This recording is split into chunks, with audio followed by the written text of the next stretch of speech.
All right, all right, all right. What's up, folks? Let's get into Shedeur's regular season debut in the NFL. And did his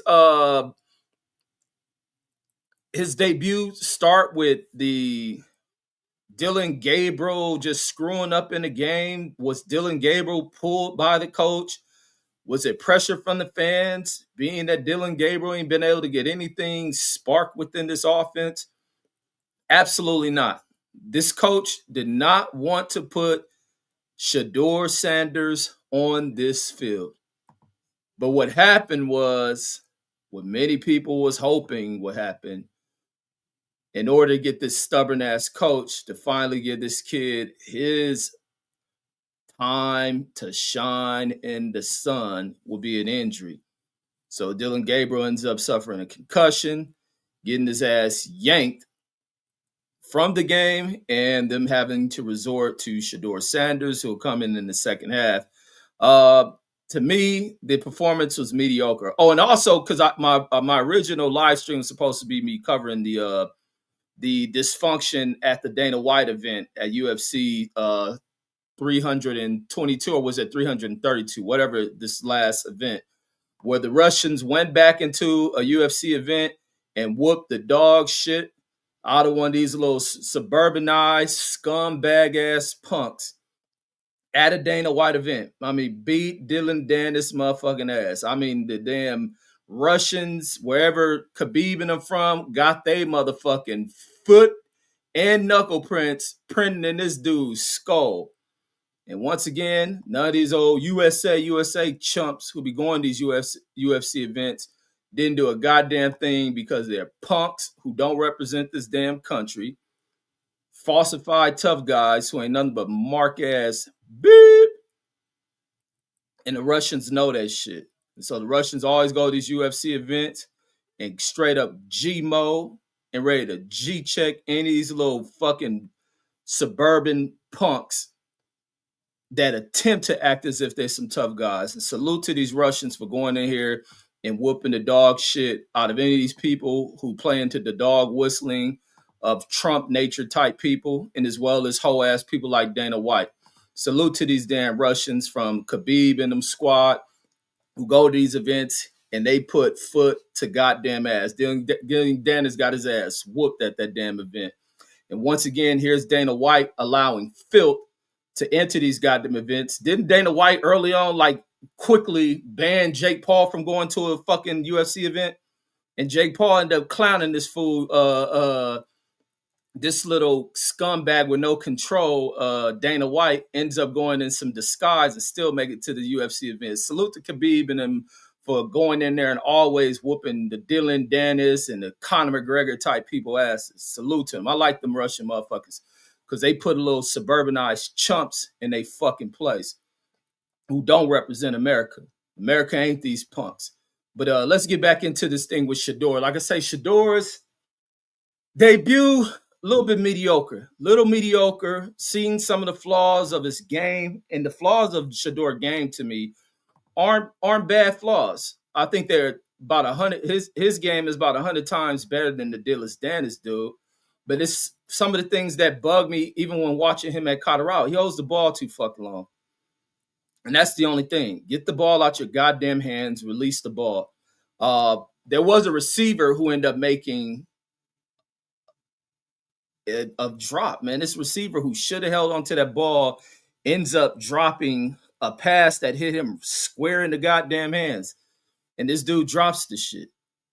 It was like, and it was crucial. It was like a third down. The Snow's, what was that? A second down play. This dude drops the shit. And it was like, man, you have to hang on to that. That ball hit him in his hands, man. And then it was just a great defensive play where I thought Shedeur was going to get him a touchdown in there.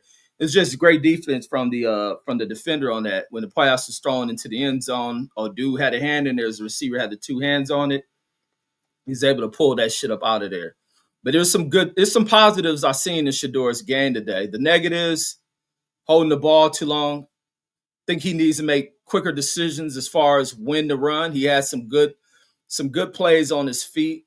There was one play where he was scrambling for that one first down where he rolls around to the edge and shit, and then he ends up stepping out of bounds. I'm like, damn. Man. And then let me say what's up to y'all. What's up, CJ? He says no white tea today, folks.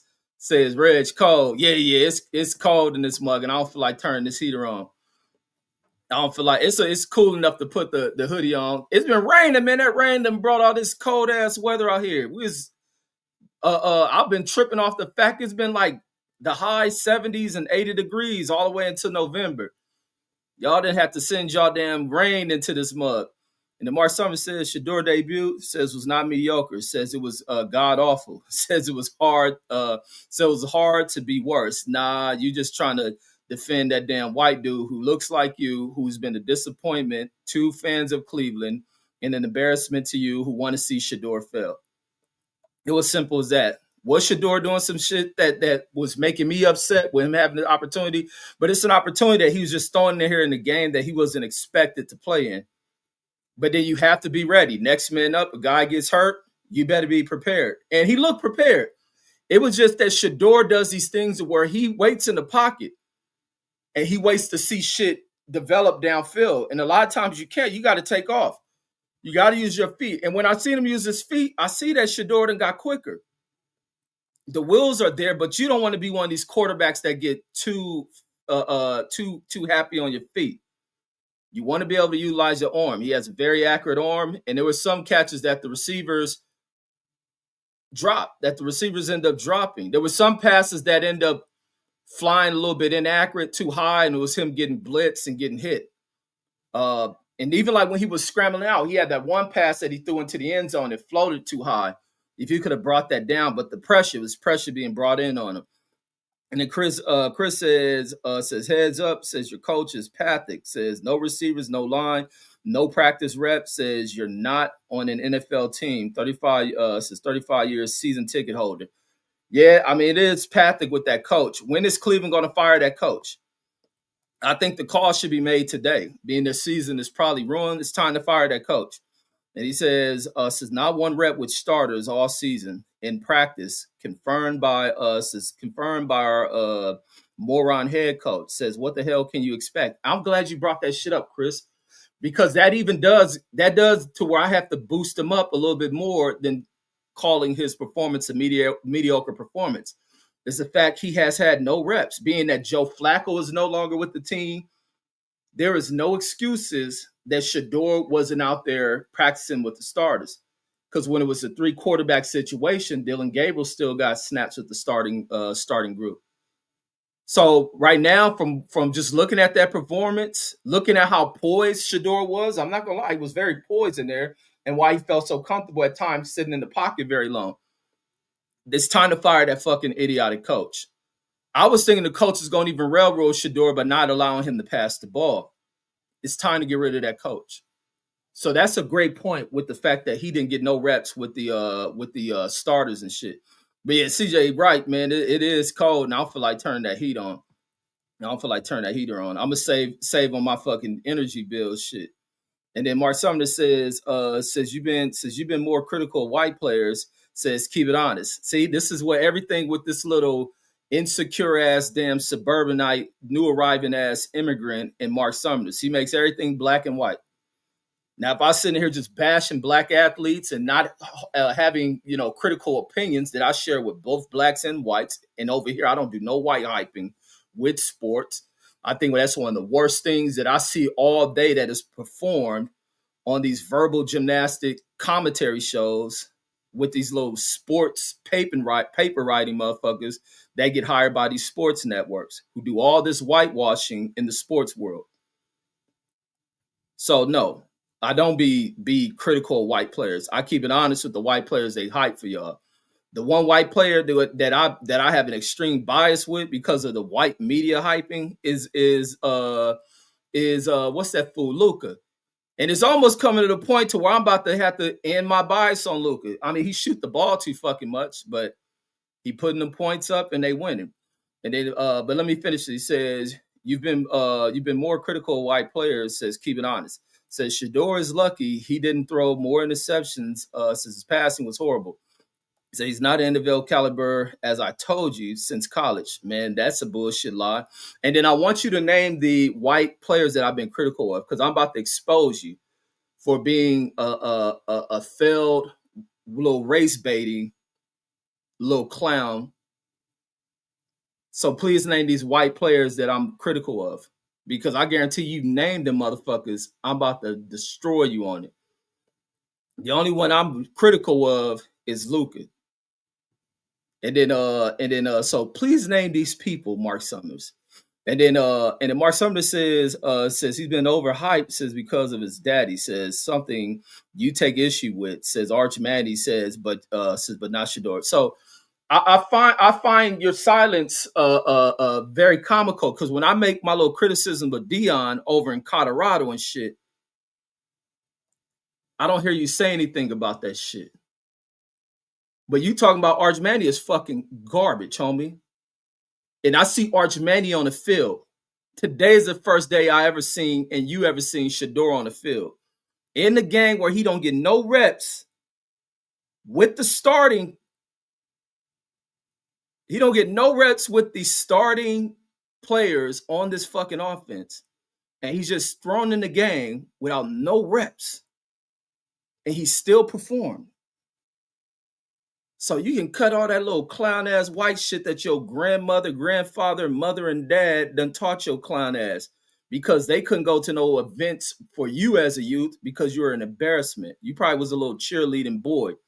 That's what your parents had to go to fucking weekend sports games to see. You with pom-poms in your hands, cheerleading in the skirt. This is why all this damn tranny shit goes on in society, because of your type of parents that advocate for that shit. And then but Arch Manning, like I said, is garbage. Arch Manning, any step-ups don't do nothing for his teams. I think Texas got their ass when they played a program that is stacked as their program. And the weakest link, Arch Manning.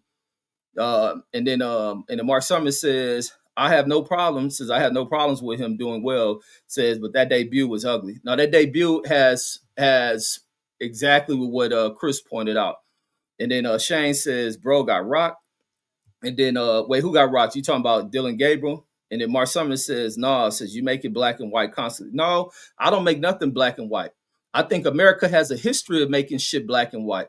I think we see where there's an openness to things being black and white, especially in that fucking White House. So you can reject all of this little failed disbelief, this failed shit that you spew out that you don't even believe in, that you speak that I do. No, I think it's people who look like you that do that shit. And I just happen to call it out. And it makes you uncomfortable because guess what? If you stay silent, you benefit from it. Nah, we're gonna do some merit-based shit. And then he says, oh yeah, talking about making black and white. Now I think that's being said. You said Jackson Dart says needs to be out of the NFL, says after his NFL debut. Wait, Jackson Dart is a dude from New York? See, this how I tell you, man, this white dude be making shit up. Jackson Dart is at quarterback in New York, right? Who I think I was impressed with him and Scatterboo when they took to the field. So what the fuck is he talking about? Wait, hold on. Let me make sure. Let me verify this one. Jackson Dart is that fool from New York, right? No, let me check that. Let me just verify something. Wait, hold on. Let me make sure I got his name spelled right. They make sure this is Jackson Dart. Oh yeah, this dude up here making up shit. This dude making up shit. Like, get the fuck out of here. White dudes just be pulling shit out his ass and hoping it stick. Get the fuck out of here. Because I think I did a live stream. I think I did a live stream of Jackson Dart in that game and they was balling out. So I don't know what you're talking about. He says you made a whole video on it. Said, yeah, go watch that live stream on it. Says, and he wasn't as bad as Sheduer at all. No, I think Jackson Dart been playing in a bunch of games. So I don't know what your white ass talking about. Lacey Cuss says we call this the Sheduer. So we call this the Sheduer in the Cowboys. Says Gunnar Stockton says versus or is greater than Shedeur Sanders. And then Uncle Bag says the line was bad, says he got no reps with with the ones. Exactly. Got no reps with his starters. And then the blitz, whenever they bring the blitz packages and shit, there'll be no one picking up on it, they're going right at him. And then Uncle Bag says, now if he starts next week, says and plays bad, says let's talk shit. And then Wright Bernard says Shedeur season, says Red says he'll be better, says with a week to prepare, says Peace King. And they need to fire. The problem in the NFL is the people that own these fucking teams. That's why I'm not a fan of no teams in the NFL. I don't like none of these motherfuckers. I like players on teams. So you'll never find me being loyal to no team and acting like somewhat delusional fucking fans of sports franchises act like. These owners ain't worth the fuck. When people who should be fired, they don't get fired. Even with this shit I hear, even with this little clown ass coach who I think should be a motherfucker banished from all of football, and Lane Kiffin, his name brought up and going into another program. He gets job after job. This weak motherfucker George Stefanski, whatever his name is, how the fuck he get a job? Who the fuck is he? He played under some other great coach, and because of what he looks like, where he comes from, he gets the head coaching job.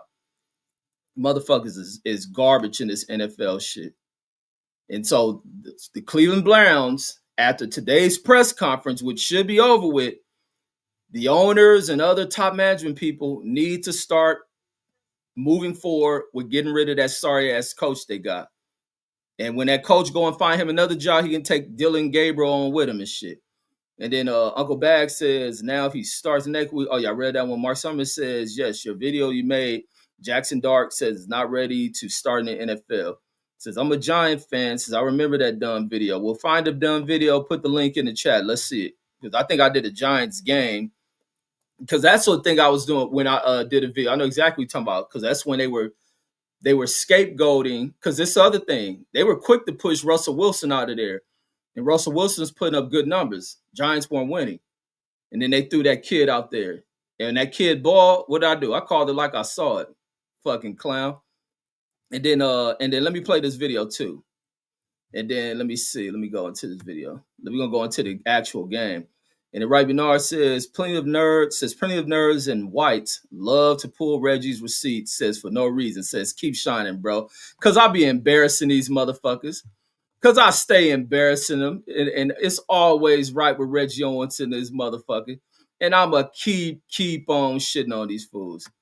Let me see this one. Always right, Reggie Owens be making these little suburbanized, new arriving clowns look like the idiots that they are. So let me go on this one. So let me go into a Jackson Dart video.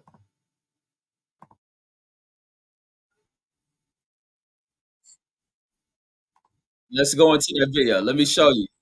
Let me go into that video. And now where Jackson Dart at?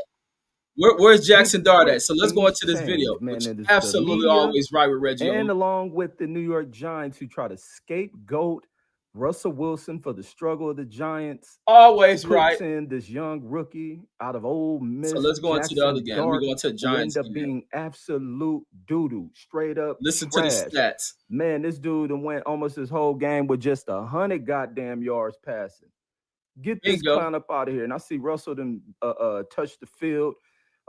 Jackson just ain't it, homie. It ain't gonna happen. And this team needs to accept accountability that the coaches over there may just suck. The people that they have drafted and recruited to build this team. Now let's go into this video. So this the one that this little clown wants to pull up, this suburbanized clown. Now let's go into the other video where Reg is always right and always giving credit when credit is fucking due. Giving credit when credit is due. Not white hyping, no whitewashing over here. Let's go into this video. So let me go once again into my embarrassment of Mark Summers. As always, embarrassing. Let me see this. What does this video say? Always clowning little suburbanized dummies like Mark Summers. Panic mode. What does this say? That motherfucker. And then when you see Jackson Dart gets hurt, you see how much. In my case, arrest this clown Mark Summers. Get the fuck out of here. And guess where Jackson Dart is at now? Let me pull up Jackson Dart. Because I think that nigga out for the rest of the goddamn season or something, ain't he? Let me see. Let me go into this one. Let me see how long Jackson Dart is out. So this motherfucker here. Let me see. Where is Jackson? Is he starting? I think I seen last time I looked at the Giants. Last time I looked at the Giants, Jameis Winston was playing this shit. It's full out with a damn concussion. He's been ruled out for this game. So yeah, get the fuck out of here. I call shit as it is. So the fool ain't been on the field.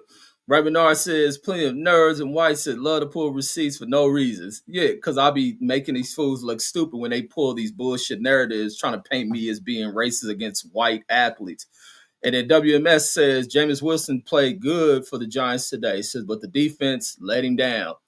Yeah, these fools is clowns when they come in here with that shit. Because guess what? They don't be knowing what they talking about. They don't know what the fuck they be talking about. It's just simple as that. Let me see what Jameis put up today. Man, a good game from fucking Caleb. Caleb Williams got Caleb Williams over in what you call got the so Jameis was 19 for 29. Not too bad. 1 interceptions. Couldn't get no touchdowns in there. But Caleb Williams got the Bears over there running, homie. The Bears is what's the Bears now? The Bears is let me go to that shit. They like 8 and something, 7 and something, 7 and 3. They pulled off a cold ass comeback today. I thought they was gonna lose today's game. Yeah, this fool got these fools rolling and shit. 7 and 3 in Chicago and shit. And then, but yeah, these fools don't be knowing what they talking about. They just be wanting to see people look like them to shine in leagues that are predominantly black. And think I'm supposed to just be hyping them up. Like, nigga, ain't no Steve Nash fucking reporter. And then Uncle Bag says, but we can tell those who have played at some and those who armchair quarterbacks. Velocity Cuss says, hey, Cuz says you calling the fights next Saturday? Says stack hard. Oh, absolutely. Absolutely. Man, I hope Deb win that shit. I ain't really got no skin in the game on who wins. I just hope both fighters have a good fight, but people making a lot out of that damn Devin Haney versus Brian Norman Jr. And it's crazy when you deal with these fan groups here on YouTube that always play this whole racism shit and the black fighter be discriminated, but then they always create conflict and divide amongst when it's two black fighters fighting. So I'd be like, when I hear people make certain arguments like these fools so delusional, so lost, and they speak on shit that does not exist. And then, but Mark Summers, yeah, I always got to play you, homie. You look stupid. And I'm glad you try to find a video of me clowning Jackson Darts for a game he looked like shit. But then the game him and Scatterboo play great in, I gave him his credit. And now there's no more games for me to give him credit because the motherfucker's on the sideline with a rattled head. And then Mark Summers says, 1 minute long, play it. He says, play it, says, see who's always right. Reggie, homie. And then Uncle Bag says, but we can tell we can tell those who have played at some level to those who are just armchair quarterbacks.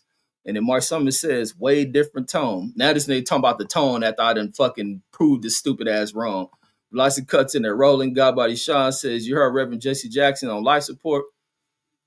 Man, it's so much that I hate to hear that with Jesse Jackson, but it's a lot on the other side that makes Jesse Jackson where he's been the piece of shit. I never liked Jesse Jackson after hearing that hateful shit with him hating on President Obama and shit.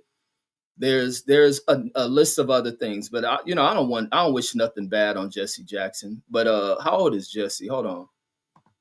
How old is Jesse Jackson? That's just part of life too. So, he's just a well-noted civil rights figure. So of course he's going to be on the news, but that's part of the age thing. That's part of the process of aging and shit. What he got to be in his 90s, 80s. So he's 84, which is still kind of young based on, a lot of people are pushing into their damn 90s and shit. Very healthy life. He's been part of a lot of shit. There's a lot of people who drag him into conspiracies and betrayal and all that other shit. I don't think I got nothing that negative to say about Jesse Jackson, but it's part of life. He's 80 something years old. He's in the hospital, the best place for him to be. At least ain't using no holistic herbal remedies to try to treat whatever illness he has and shit. But he'll probably come out of that shit. Old people always deal with some type of ailments that hospitalize them and shit. Go to the right place. You don't buy in all that shit, man. They're gonna try to kill it, man. Tuskegee experiment. Man, hell no, don't trust them doctors. Man, Jesse, stay at home. Man, we can treat you, Jesse. Man, shit. Hey, don't go that, man. Smoke this bud I got for you. Come from the earth, man. Don't trust them doctors. Let me show you this in Deuteronomy 12, where the racist institution of the hospitals pulled the syphilis experiment. And they're testing out penicillin on all of us black folks. Yeah, sure. Yeah, take your ass to the hospital, let them treat you for where the fuck it is. But he'll probably be out. He'll probably be out. I don't know about that life support shit or what that shit is about. But if he passed away, he has the legacy behind him. I don't know. Mark Summers got the clown emojis. Yeah, you've been clown. And then Mark Summers says, yeah, he plays too hard, says in reckless, says and got hurt, says that don't change anything. I look at him trying to defend Jackson Darts. Well, we ain't gonna see him play for a while there, Mark Summers. So look forward to seeing that black dude at quarterback on that team. Oh, it's 2 black people over on the Giants that you may have to watch play quarterback. Okay. And then Mark Summers says, why would I care about whites in the NFL? Because you're a white kid and you're bred to be that way. You cry about everything.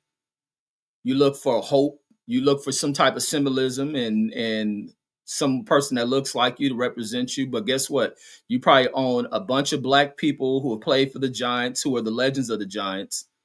And Jackson Dart may have been some hope for somebody who looked like him. It's just what happens with people of your age group when it comes to kind of the racial things. And he says in the 90s, says I'm a 90s kid. My favorite, of course, I just said that. You only gonna have jerseys of black folks.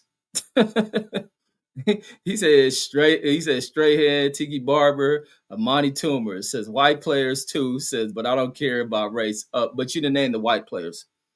You didn't name not a single one of them fucking white players that you so-called are a fan of. Are you making this a race thing, Mark Summers?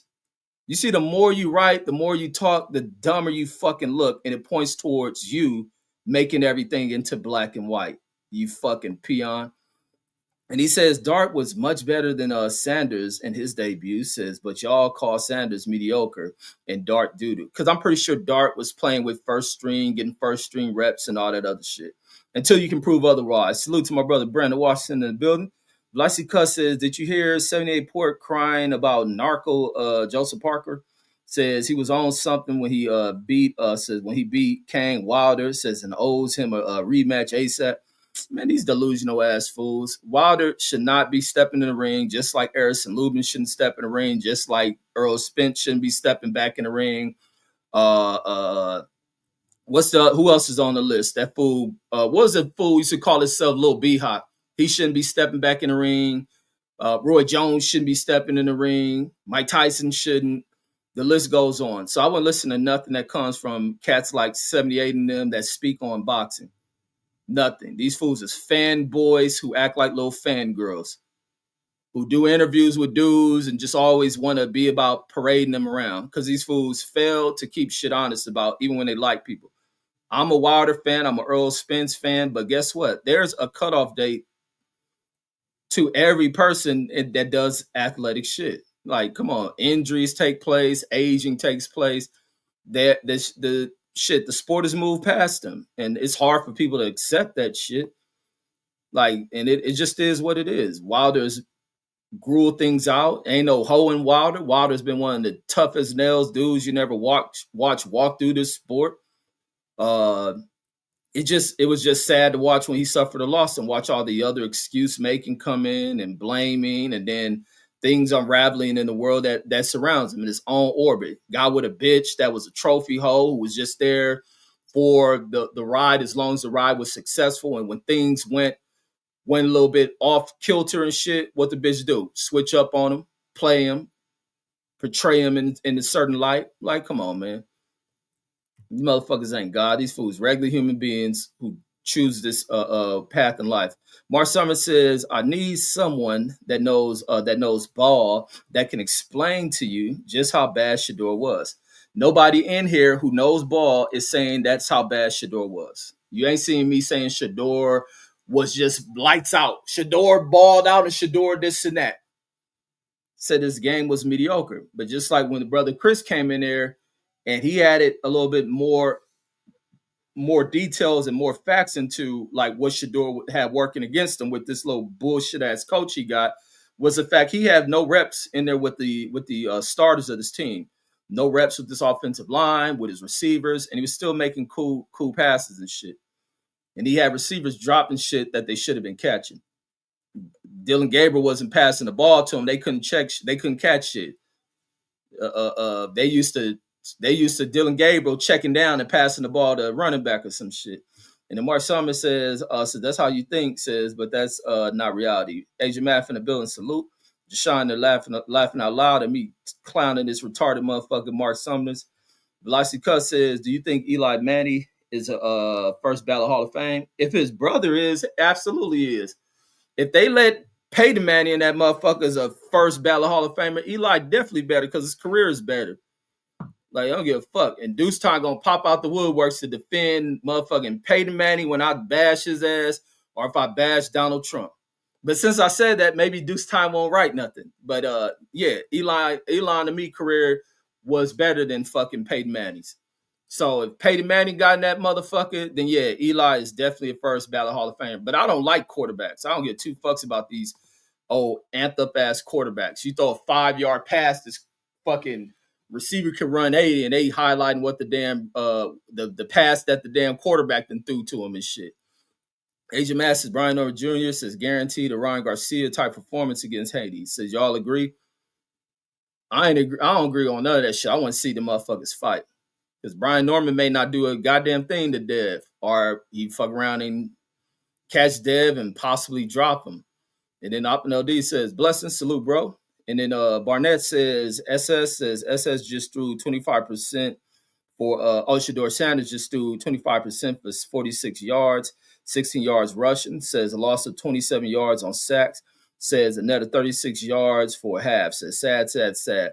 And that's the only thing, like the loss of those yards on sacks is Sheduer going backwards and shit. That's the thing I hate. That's the thing that followed him from Colorado. I don't like that shit. But that's also him trying to make shit happen. But I don't think you got to go and play in superhero ball. Just stay where you at in the pocket, accept the sack. As simple as that. You don't want to be going backwards, setting your offense backwards.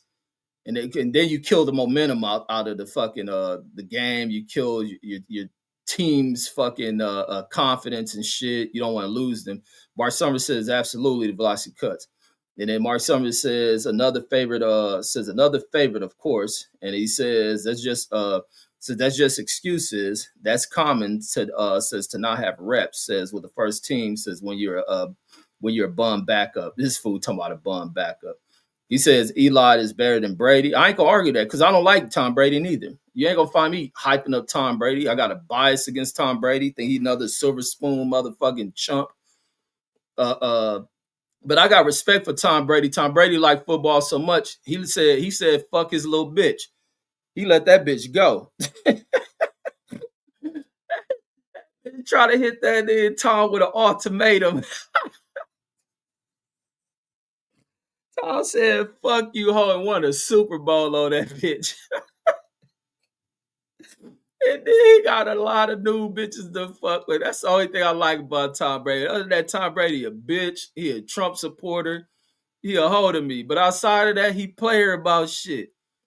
He a player about it. He ain't a sucker like other athletes and shit who go off and they go run into women problems, baby moms everywhere. Tom Brady on some pimp shit.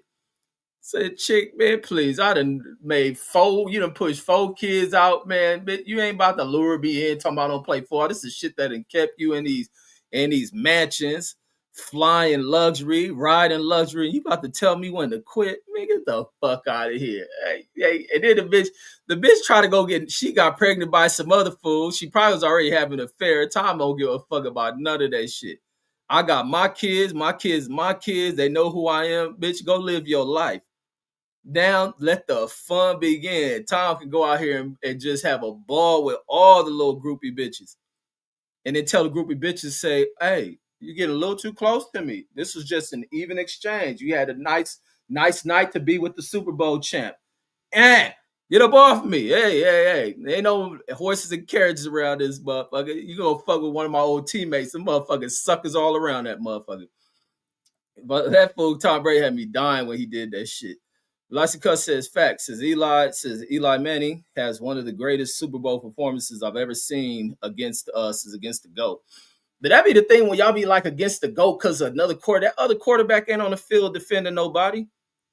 Like, I hate when they make it like this quarterback did this on that quarterback in the same game, man. Fuck these whole ass quarterbacks.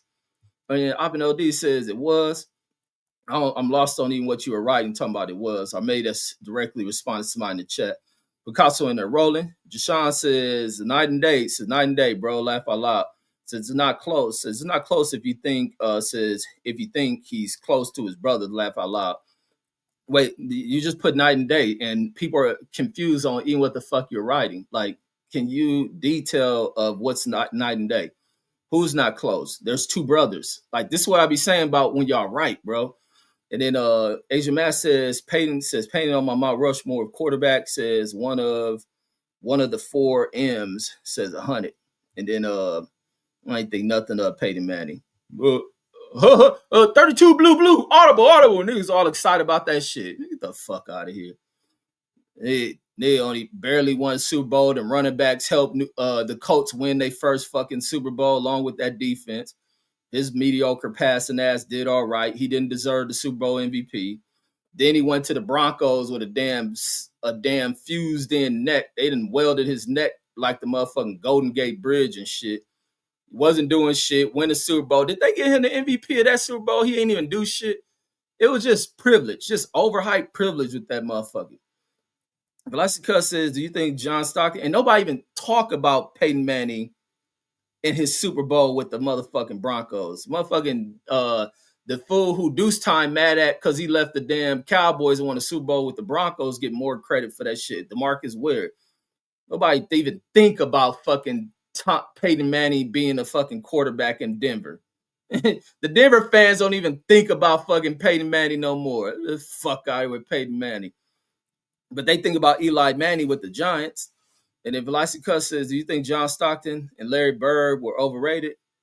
I thought nothing of them. I don't go back because you got mine. I was young when they played. But when I go watch highlights from people that played in the era, I don't go look at no fucking Larry Bird footage. I don't go back to dare look at no John Stockton footage. So them motherfuckers don't mean shit. But I look at other people around the same time they play. John Stockton don't pop into the brain of nobody. Like them fools, Larry Bird barely pop us because they highlighted him during the NBA needing that type of shit. She like Clayton Clark and Angel Reese and shit. And he says our 5 M's. Deshaun says you love the hype. Says you love the hype more than the tape. Laugh out loud. And then Mark Summers liked the hype. And then Picasso says Brian Norman says don't look like the shy type says that does things out of character to please the crowd. Says he looks like he can get a sloppy, dirty ass win. Says question is, will Haney box or fight back? I think Haney will do a variety of everything if he has to in that fight. But Devin has to know what to do if he is caught by some shit. He has to know what to do if he's caught by some shit. And then Picasso says, Brian Norman says, don't look like the, you repeat the same question. It says the shy type says that does things out of character to please the crowd. Says he looks like, and it's crazy to watch Picasso write shit that just is legible as fuck and makes a ton of sense. And then he'll just out of nowhere just write some crazy ass shit. Just random ass crazy shit. Says he looks like he can get a sloppy, dirty ass win. Question is, will Haney box or fight? And then NLD says, blessings to Costa. Question will be if Dev has more dogs, since I doubt it. Shit, this crazy. Nobody even talking about the main fight. That's the main event is Benavidez versus, because Anthony Yarde, nobody thinks of him. But Anthony Yarde is a strong fighter. Could he land something to catch Benavidez? I doubt he's gonna probably even get to him. And then Velocity Cuss says, and hopefully they testing these motherfuckers. It says Monster Anyway versus Picasso, December 27th. Says hopefully Picasso pulls it off. That motherfucker anyway is a bad motherfucker, man. That's a badass Japanese dude. And then Deshaun says, bro, who was you just talking about? Says, bro, you 40 years old, not 80. Says, laugh out loud. But no, your writing makes zero sense, bro. You can't just say one brother better than this and this and that if there's two brothers, bro.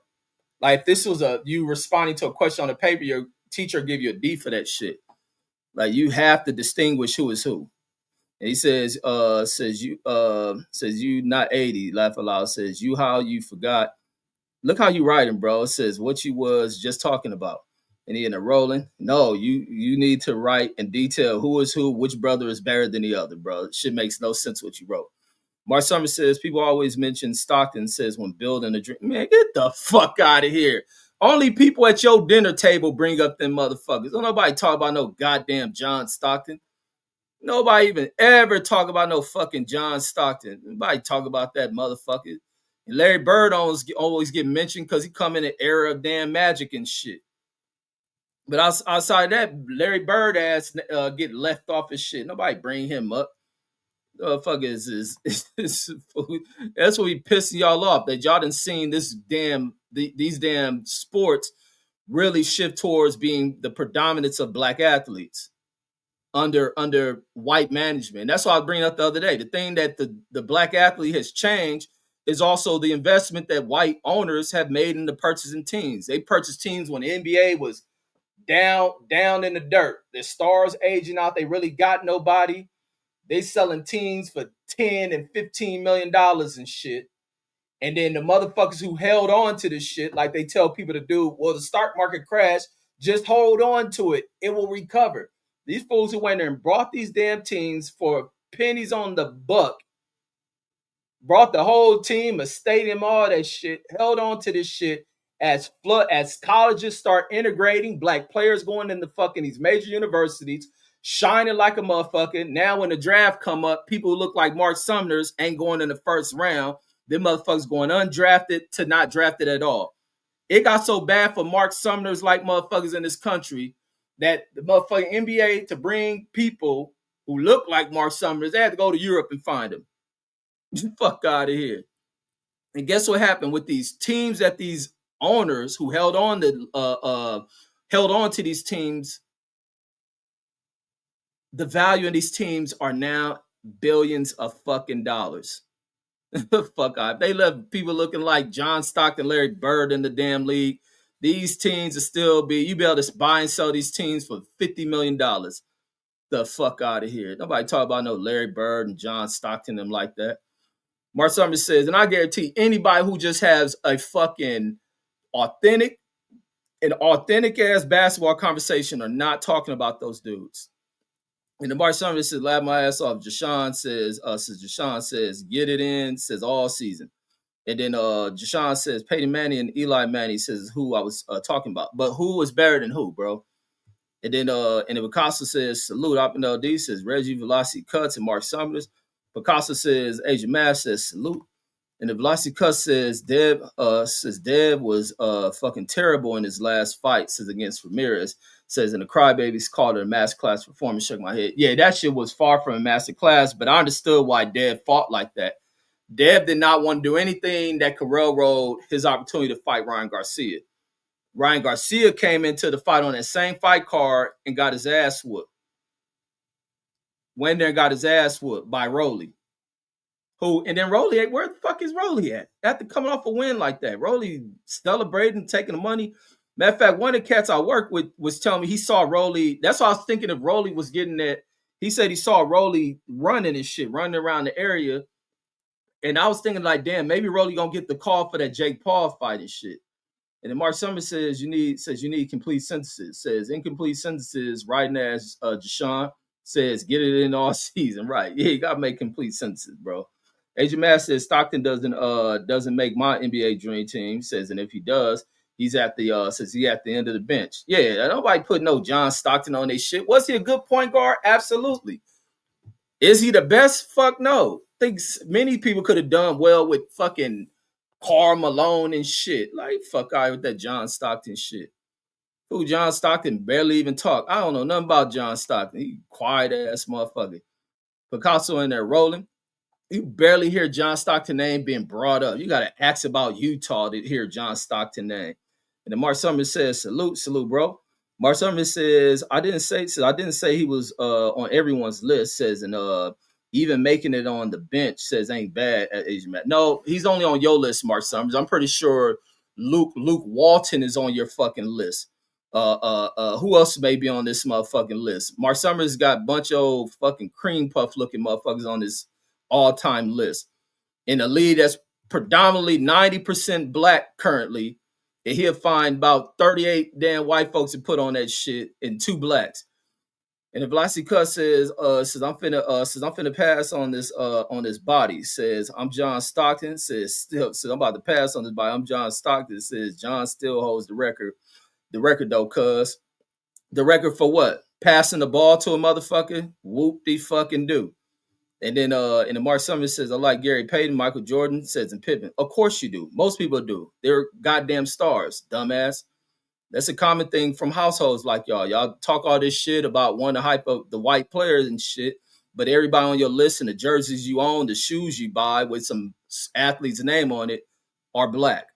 And then he says, yes, they are. Says if they know ball. Man, them niggas ain't nobody list. As your man says, Mark Summers says he's on the opponent's end of the bench, not mine.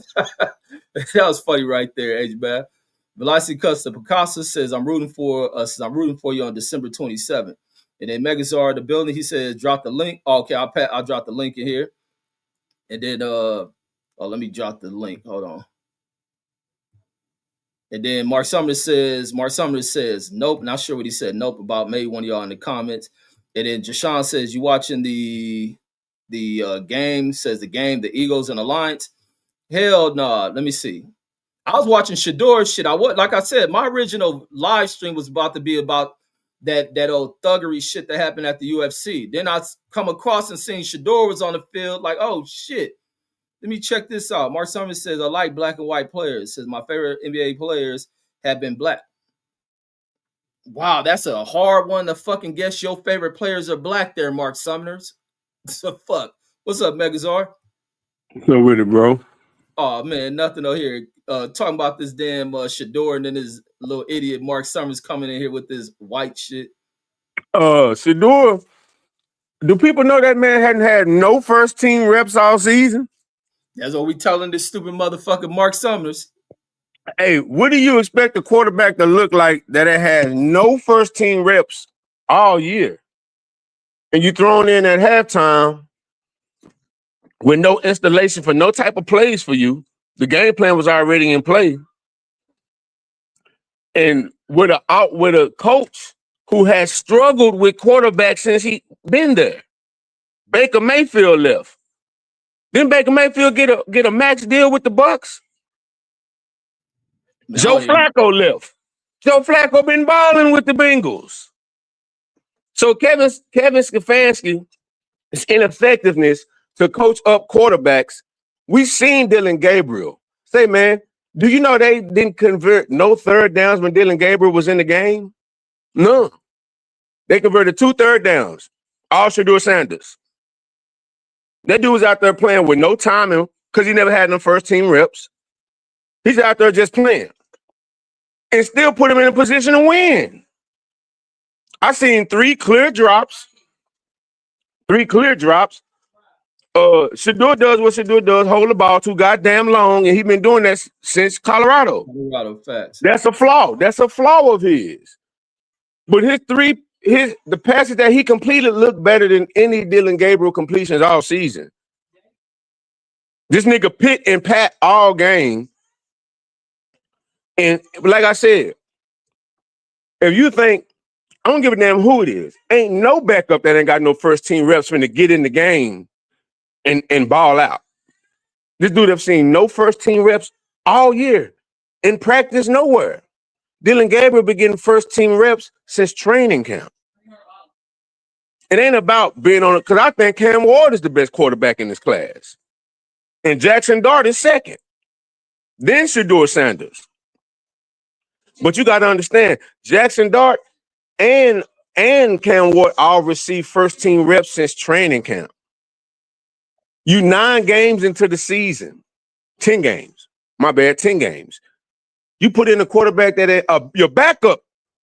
What backup quarterback don't receive first-team reps at practice? I'm just saying that's the first time in NFL history I don't know of a quarterback to get any. And I'm not a prime sexual. I'm hard on Coach Prime. I'm hard on Sheduer. I'm hard on. It's football. You can like a player and still be objective. Facts. You can like a player and criticize him when he ain't doing right. I think Sheduer got all the talent in the world, but I also know that his daddy didn't make it easy for him. His daddy long made enemies in this. You don't think the natural thing to do is they take it out on your child? That's the natural thing to happen. So all I'm saying is with Sheduer, if Dylan Gabriel was given 6 games, really 8 games, because we seen him all preseason. If he was given 8 games, man, at least give Sheduer 4. You're going to judge him off a half season. I told y'all he was trash. Say, if he'd have got out there and won that game with no first-team reps all year, with no installation for anything in him in the playbook, you know how hard that is? Man, this ain't your son game that you go to in middle school. This ain't that. This ain't your alma mater high school where a player get down to you. No. This is the NFL. These dudes get paid hundreds of millions of dollars to play this game. What you're not finna do against the Ravens, who's in the AFC Championship, I believe, last year. He was either that or the year before. He was in the AFC Championship. They had the #1 defense 2 years ago, and they was top 10 last year. They got an all-pro linebacker in Rowan Williams. What you're not finna do is put in a quarterback that has not seen any first-team reps and get beat by them. That's what's not finna happen. I'm sorry. That's just. But the thing about it is, he still put them in a position to tie the game. It's not about your dislike for Deion Sanders. It's not about your dislike for how Shedeur Sanders has confidence in himself. Tom Brady was a fucking 7th-round pick who told Robert Kraft, if you want to change the trajectory of your franchise, draft me. As a 7th-round pick out of Michigan. Who was lining up saying, you see that? Well, nobody's saying that. They all doing that because Sheduer got gold chains on. Y'all need to get over that stupid shit, man. Niggas wear chains. Like, young blacks love fashion. Like, what are we talking about? He need to sit in the front of the meetings. Man, for one, you do know niggas aren't privy to be in those meetings. So whoever would suggest that he needs to say, how would they know that? And then when they do show the film, he's sitting in the front of the meeting. It's always been something about this boy. Always. But the thing about it is, what you can't deny is that he throws the ball better and further than Dylan Gabriel. That's what you can't deny. Dylan Gabriel is 5'8". Everything they do with him is play action driven because that's the only way he can see the damn field, by rolling out. He can't stay in the pocket. So then plus, come on. Nobody had Dylan Gabriel over Sheduer coming out of college, man. Nobody did. Nobody did. Not mean to interrupt it. Not only he can't see over the line, he could barely throw over the line.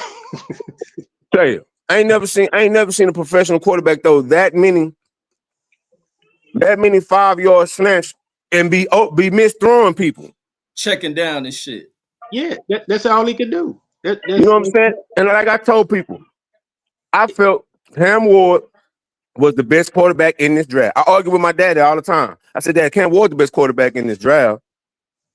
And well, look how he playing. I said, Daddy, you do know they fired his head coach mid-season. All that stuff counts. Then I told my daddy, you see how Sheduer look tonight? That's when you don't get any reps. That's how you look when you don't get reps. I disagree, but I'm gonna go after because I'm not. That's because you don't know nothing about football. You don't know nothing about football.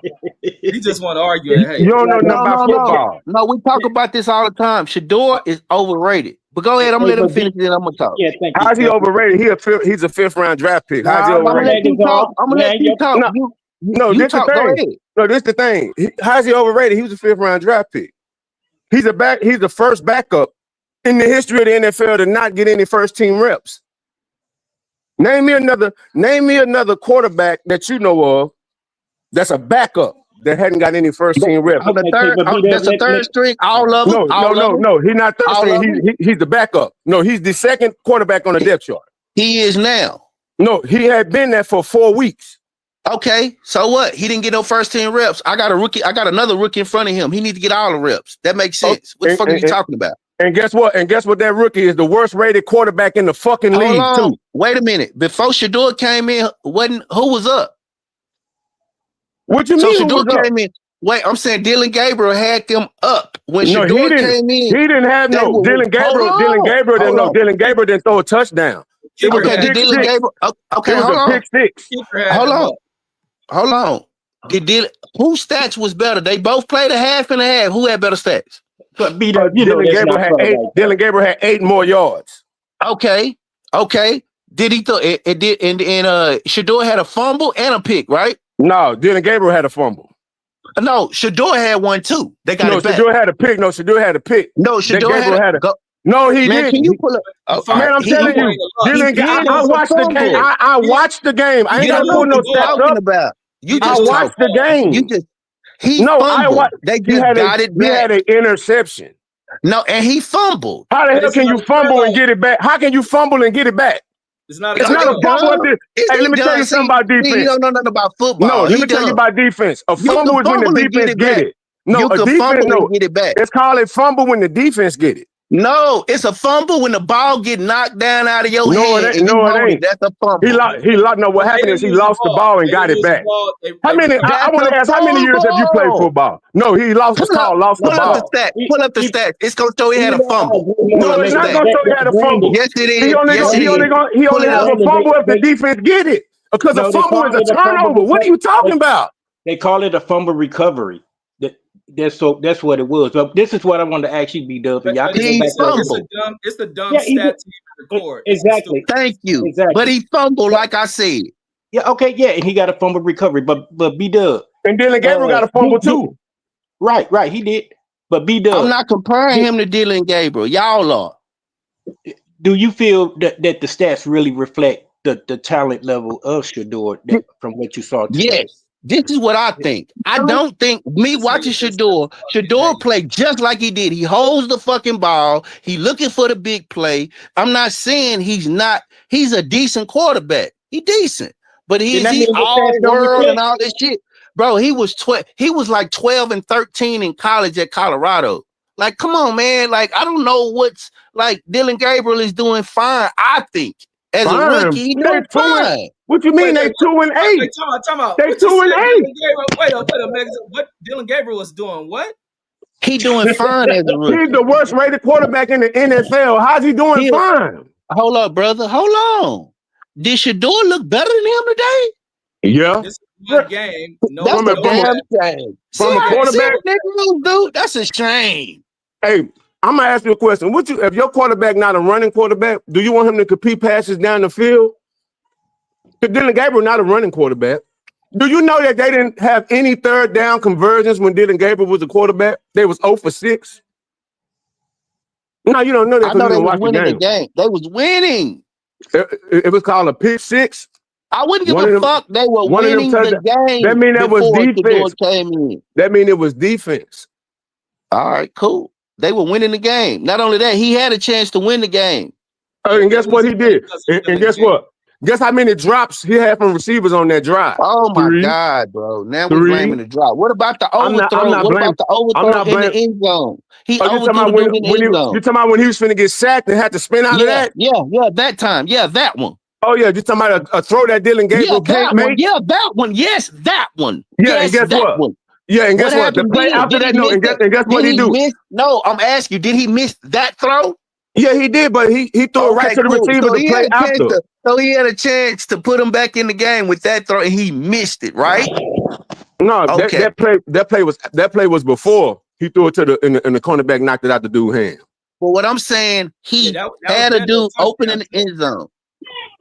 No, it was pressure on him. He had that lineman stepping up on him. He tried to get the ball. Yeah, everybody get excuses. I'm gonna make the same excuse for Dylan Gabriel. I'm gonna do the same thing. I could do the exact same thing. No, you can't, because if you pull up the stats, why do it? Watch. Pull up Dylan Gabriel's stats. Because let me tell you something. Now. He got him up. No, let me tell you. You do know there has never been a Johnny Unitas Award winner that went in the 5th round. You do know that, don't you? I don't care about none of that. I'm just telling you. I don't care. Dylan Gabriel, I know you don't care because you don't like Sheduer and you just hear the argue a mute point. With that. He's overrated. How's he overrated? He got drafted in the 5th round. He's not even rated. He was drafted in the 5th round. I can explain. Can I explain? I can explain. How's he overrated? He got drafted in the 5th round. I will explain. First of all, he's overrated because you got all these people. I'm explaining. Okay, go ahead. I'm gonna let you talk, and then I'm gonna talk. How? Because he got supporters. He's overrated because he got supporters. But Brandon, with all this is sports. The Cowboys ain't won shit since you've been in the 8th grade. So he want to argue. I'm gonna go on mute. Watch this. He finna get his time. He don't want me to answer quick. He just want to argue. Because you're making straw man arguments. You just talking. Because you came on this acting like I was Shedeur Sanders' #1 advocate, which I'm not.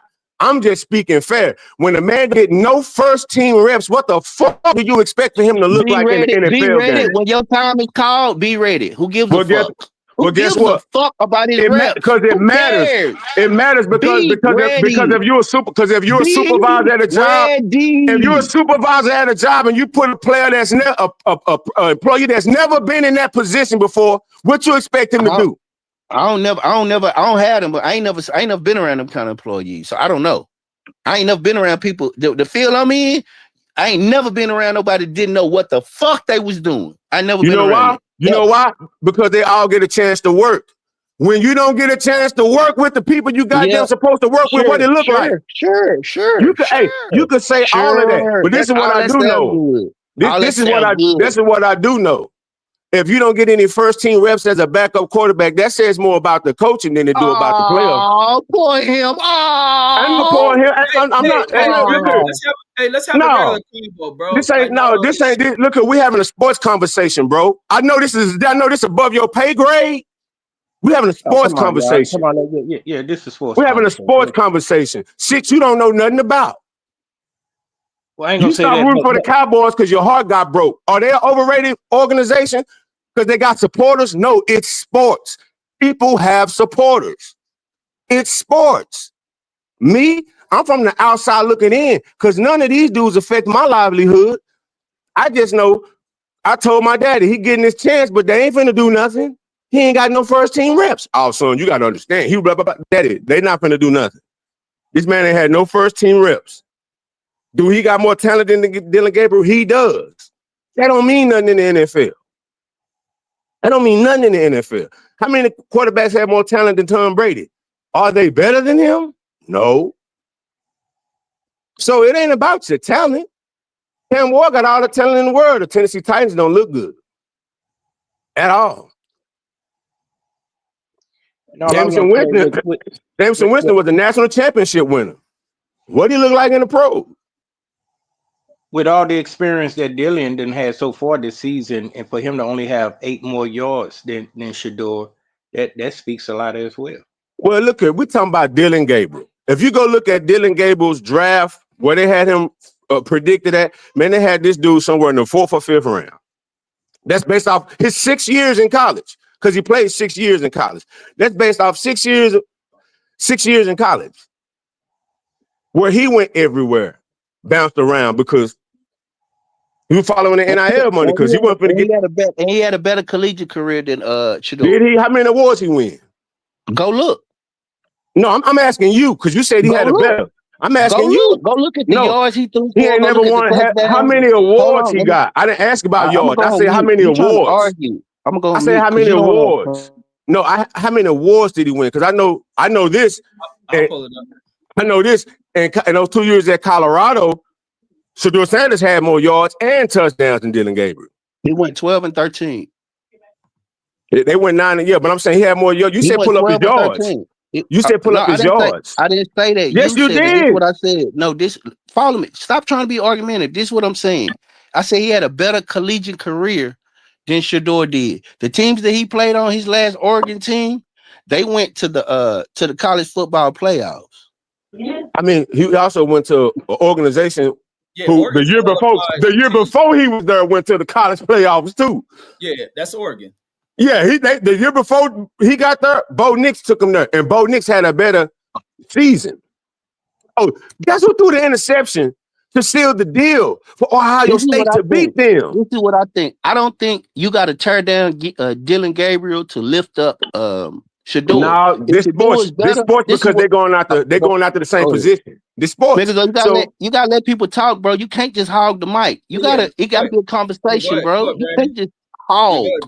All right, Brandon, go ahead. All right. This is the thing.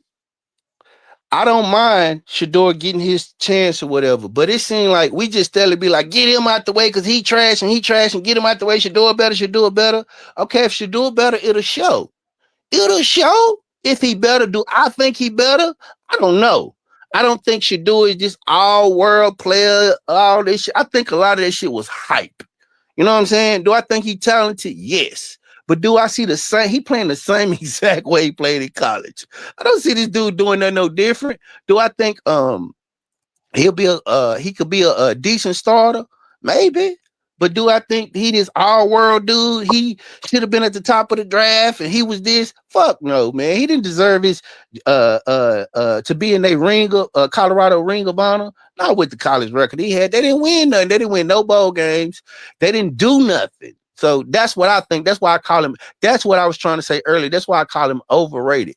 I think a lot of stuff that came to him because of the glitz and the glam and all that. You know what I mean? I don't think that for me watching, I don't think he warranted a lot of this shit. I watched him. He didn't play big time football here when he was in high school. He went to fucking Lake some fucking Trinity Valley or some bullshit in Cedar Hill where his daddy was the coach.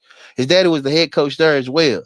So I just watched this boy play daddy ball. Do I think he's talented? Yes. I just think of a lot of it just daddy ball personally. Well, a lot of the media hype is due to his father, so you know that's not a fault of his to me. But I think there is some systems in the NFL where he could shine better than Cleveland. I think the Cleveland play was kind of like a setup just for him to field. That's why his daddy didn't approve of him going there. Well, I don't think that coach putting him in the best situation, bro. It's not even that. If we gonna get an organization, to be honest, and there's a lot stacked against him. Until Cleveland fired that fucking coach, then we'll really get to see a true competition between the two quarterbacks. I even think the players in that locker room side with Shedeur over Gabriel. They don't. Yes, they do. They don't. They'll never open their mouth and say it. And you would never hear them say Denzel Ward. According to Chad Ochocinco, Denzel Ward told him they do. That's just like according I said, to what Chad you would Ochocinco never hear them publicly say that. You know why they can't say? You know why they can't say that? Because they'll fucking get fined. Like, what are you talking about? Exactly. They'll get fined. They're like, what are you talking about? Like, of course they won't say it. Hell, when Steve Berline was winning the game for the Cowboys, you don't think they want to trade him back in the game? But they couldn't say nothing. Let Steve Berline do what he gonna do. He gonna mess up, and Troy gonna be back. Yeah. But this is all I'm saying. It's not like he did nothing. He didn't do. Y'all act like Sheduer done won a bunch of games. No, all I'm saying is he's a better. No, we're not saying that. We're saying he's a better. Coming out of college, he was the better prospect. That's all I said. I don't believe that. You don't have to believe that. Mel Kiper, the dude who get paid to cover the draft. Where did he get picked? Listen. But if he was, where did he get picked? He got picked in the 5th round. All right then. Well, I said all I said was coming out. So Mel Kiper was wrong. So you mean to tell me Todd McShay was wrong? All the draft analysts was wrong. Yes, they were. All of them. Every last one of them. Now check this out. They all said that Dylan Gabriel wasn't that good, and Dylan Gabriel has proved them right. He's not that good. So they was wrong in one aspect, but right in another aspect. I don't know if they said he wasn't that good. I never saw them. No. Todd McShay and Dylan was like, yeah, this is a little too high of a pick to pick him there. He's a middling type of quarterback. He was going to be there. You can go back and run it back. It don't matter. It don't matter. Well, I mean, all I'm saying is his stats prove that he's the worst rated quarterback in the NFL. So they turned out to be right. He's a rookie. Who cares? They turned out to be right. I mean, hey, Who Jackson cares? Dart. He's a fucking rookie. Who cares? Jackson Darter's a rookie too. And guess what? Are they winning? They was when he was healthy. No, are they winning? No, they wasn't. The Giants ain't winning.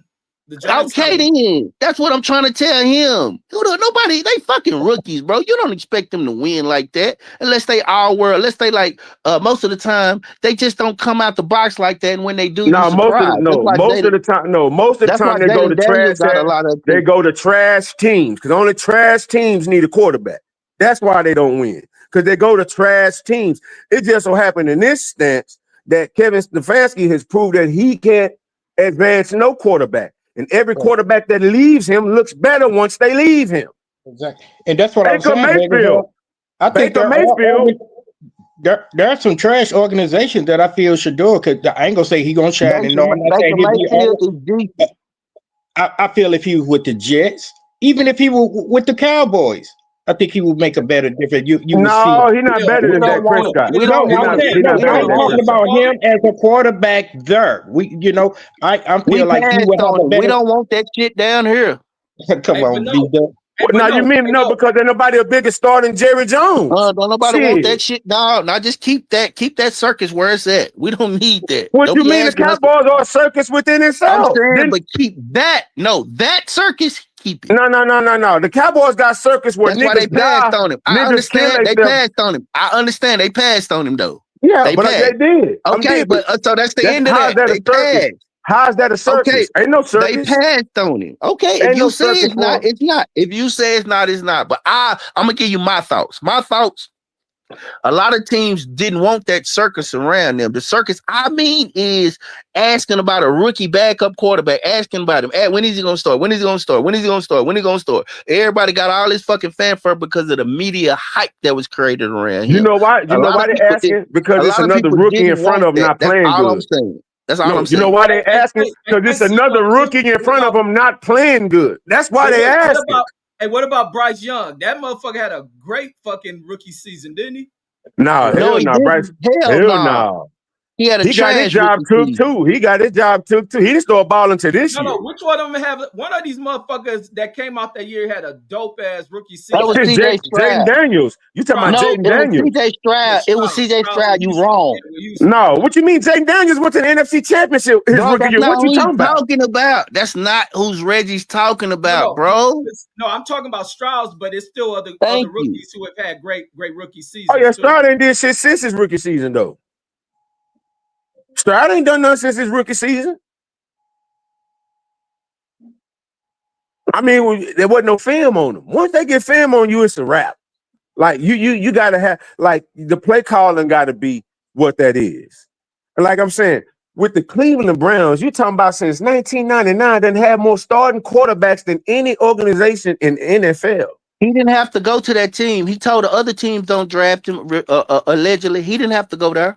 I don't know that he said. I don't know that he said that. I'm saying allegedly. I'm saying it came out a few times. Even his daddy said that he didn't when Baltimore called, he didn't want to go to Baltimore. So that's true. His daddy. You know why? Let me finish. Hold on, no. Don't justify. Let me finish. If he had the chance, if he said I don't want to go here, he didn't have to go to Cleveland. Just so you know, because he didn't go to Baltimore.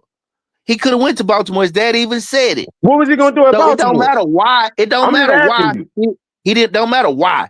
So y'all complain about Cleveland. Yes, it do matter. Yes, it do matter. Yes, it do matter. You know why? Because they got a 2-time MVP in his prime there. When was he going to see the field? I don't give a damn how long. That 2-time MVP just came back. He just came back 2 games ago. And guess what? He just came back. He was hurt. Yeah. And guess what? Sheduer was never going to take his spot either. I don't give a damn what he did. I don't care what he did. Okay. So guess what? When you don't have a chance to really play, let me go somewhere where I could play. I'd rather go somewhere where I got a chance. He didn't have a chance in Baltimore. What happened in New York? They said he told New York not to draft him, remember? No, that ain't what they said. What they said was Dayball said that he didn't like how he responded to it. For one, that coach is fired anyway because he was finna put a concussed quarterback back in the game. So he lost his job. So it don't matter what New York said because that head coach got fired. But he still that don't have nothing to do with his draft position, bro. Yeah, it do because they said he didn't like the way he responded. He said he didn't like the way he responded to a question. And they finished it. And then what they say Sheduer said after that. What is the alleged report? What did Sheduer say? Well, if you don't like it, then y'all ain't got to pick me. I might not be y'all guy. That's what they say he said, correct? Yeah, that's what he said. Okay. He said. Okay, so since he doing all of that, then you deserve what the fuck you get. I have no sympathy for you. Yeah, I agree. We're not arguing. We're not arguing about no sympathy for this dude. We just talking ball. You coming from a personal standpoint. We talking ball. No, I'm talking ball. I ain't saying I'm talking about we're talking. How can you feel if somebody is where he is on the Cleveland team where he's better than the motherfucker they got? That's all I'm saying. We talking ball. How you know he better? Man, you can clearly see it. Man, I'm gonna be real with you. I'm gonna tell you how I know he better. Because every analyst that's not paid by a major corporation is saying it. Even people, Tony. This is reason because the white people saying it. Nah, I didn't say white folks. I said because everybody that's not with the major, because they don't have to keep a narrative. I ain't saying it. I'm just telling you. And plus, like that's what makes it better. Not that he's shown it, but that's what makes it better. That's what I was interjecting. Is y'all gauging it from the eye test? Even in today's game, you can clearly see Sheduer is better than the dude. Who had the better throws? I don't disagree. I do think Sheduer got a better arm. The point that I'm arguing about, this is what I'm arguing about. You trashing him. No, you trashing him to big up him. If this dude was so all world and so all of this, he wouldn't have been trying to manipulate the draft, telling people where he can and can't go. So now that he got to deal with these circumstances, then fucking deal with it. And it's not no guarantee that he gonna be the starter next week. Because if this boy come out of concussion protocol, he didn't blow nobody away. If he'd have won this game, his ass would have been the starter. I can promise you that. But come on, man, stop it. But we're gonna get to see. That dude ain't coming back next week. Now they gonna you crazy. They better put his ass. I'm gonna tell you like this. What I know and what Kevin Stefanski has shown, if Dillon Gabriel is 30% buck and go, Dillon Gabriel gonna be the starter. I told you. Dillon Gabriel gonna be the starter. He said it today in the post game. He said if he clears protocol, then Dillon Gabriel gonna be the starter going forward. Cleveland got to fire this nigga tonight. They got fired. They not, bro. No, they this not. The thing. This is the thing. They got fired. Look here, bro. They don't care about no third string quarterback. They don't give a fuck about no third string quarterback. Y'all act like this. The motherfucking third string. No, he's not. He's the second string quarterback. They don't give a fuck about no backup quarterback. Nobody give a fuck about no backup quarterback. Fuck him. Trying to develop my rookie. I'm gonna tell you like this. I'm gonna tell you what the owner want to make money. Dillon Gabriel ain't where the money at. The money is where Shedeur's at. So I heard what you saying. Hype. And guess what? That's what we gonna say. And guess what? And guess what? We gonna sell this hype and make money because that's what the NFL period is hype. That shit ain't meaningful. Ain't nothing going on in these games meaningful. This shit is a distraction. Ain't nothing meaningful about sports. Period. This is shit children do. But you up here talking about it. Granted, a comment did hit back at you because Dillon Gabriel's a backup too. He actually is. He started the season as a backup. Okay, no problem. Well, who is the starting quarterback in front of him right now? Yeah, but you right now it's Shedeur Sanders. He got to clear protocol. Y'all, I'm asking y'all who. Okay, since he is a backup, who's starting in front of him right now? Sheduer is right now. He got to clear protocol first. Okay, but what about? But besides that, who's starting in front of him? Who number one on the depth chart? Is anybody in front of him? Shedeur Sanders is. Which ain't no besides that. That's the current state of the Cleveland Browns. Do your thing, black man. Do your thing, black man. I'm saying if you'd have said before, do your thing, black man. Just do your thing. Do your thing. You got it. You got the mic. Go ahead. I'm just saying the current state of the Cleveland Browns. Shedeur Sanders is their starting quarterback. Now, come Wednesday, we'll find out who the starter is. Me personally, I know one thing. Sheduer ain't never started a game this season. So what starting quarterback he is, he never started a game. Checkmate. Oops. He's the starter right now. That's what Kevin Stefanski said. The coach just said this. He'll get his first start next week if Dylan ain't ready. That's what the coach said. Only way. Hey, y'all think he's gonna stay there for the whole 4 years for his rookie contract? Huh? He got no choice. No, he'll get traded. My thing is this: one of them gonna get traded. And he ain't got a 4-year contract. I think he got a 3-year. Yeah, he got a 3-year. Well, it's an option. Well, my thing is, it all depends. I believe John Gruden said he wants that job, which I think that'd be a fool to get John Gruden that job. John Gruden said he wants that job and he wants Sheduer. That's what John Gruden said. I know Kevin Stefanski gonna be the coach next year, and I don't give a nobody gives a fuck if y'all like it or not. Who cares? I don't know. I don't know. I don't know. It all depends. If they lose, if they don't win, look, if they lose, the fans, and once fans start pulling their money back from that organization, they ain't pulling their money back. They ain't pulling their money back. And whatchamacallit come back next year too. My boy. He come back next year. House Garrett ain't happy at that motherfucker. Oh man, Deshaun Watson Deshaun Watson would never take another snap for like that team. I said, he come back next year, bro. So whatever. To do what? To do what? He's still in the contract. Yeah, to do what? What he coming back to do? Because he didn't look good when he didn't look good when he was playing. One thing I know, he better than anything they got out there now. I don't know that. I don't know that. You don't. Of course you don't. You a fan. No, I'm not. No. What I'm saying is Deshaun Watson before he came was on a Hall of Fame trajectory. Deshaun Watson as a Cleveland Browns look like every quarterback the Cleveland Browns done had since 1999. Trash. Every quarterback the Cleveland Browns they had since they made that weak ass video with Gerald Levert, Ollie from the Temptations, that here we go again. They've been trash since 1999. Is that when Bernie Kosar left? No, Bernie Kosar had been retired before 1999. But I know you understand when they brought Cleveland Browns back to Cleveland in '99, because the real Cleveland Browns won tonight. The Baltimore Ravens, that's the real Cleveland Brown organization, where they picked up and took all that shit in the 18-wheeler and drove to Baltimore. That's the real Cleveland Brown team, who Awesome Newsom, who's a Browns great, is the GM for. And I think how many Super Bowls they don't won under Ozzie Newsome? 2? Ozzie Newsome is not the GM of the Browns, bro.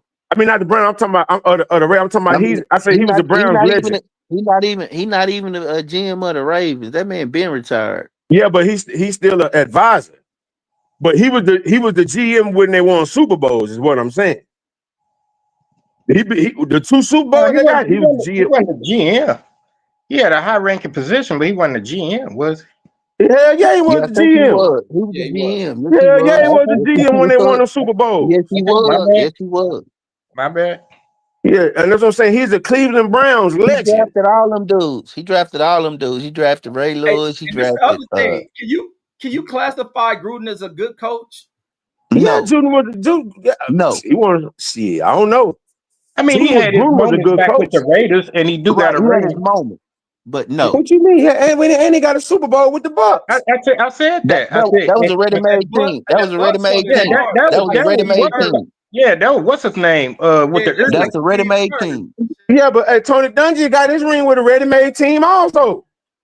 Indianapolis Colts was a ready-made team. No, what you mean? Peyton Manning already won 2 MVPs by that time. That was a ready-made team. Didn't he win anything? But he lost every year in the playoffs. And guess who lost every year in the playoffs? Tony Dungy did with the Bucs. Oh, but he came and won. Yeah, but who took the team over and to the next level? It was John Gruden. No, he didn't, bro. Yes, he did. Yes, he did. What you talking about? They were just in the NFC Championship game the year before. Yeah, against the Rams. But I was at that game. But you mean to tell me he got fired out? No, he got fired. They was in the championship with Sean King was the quarterback. That wasn't the year before he got there.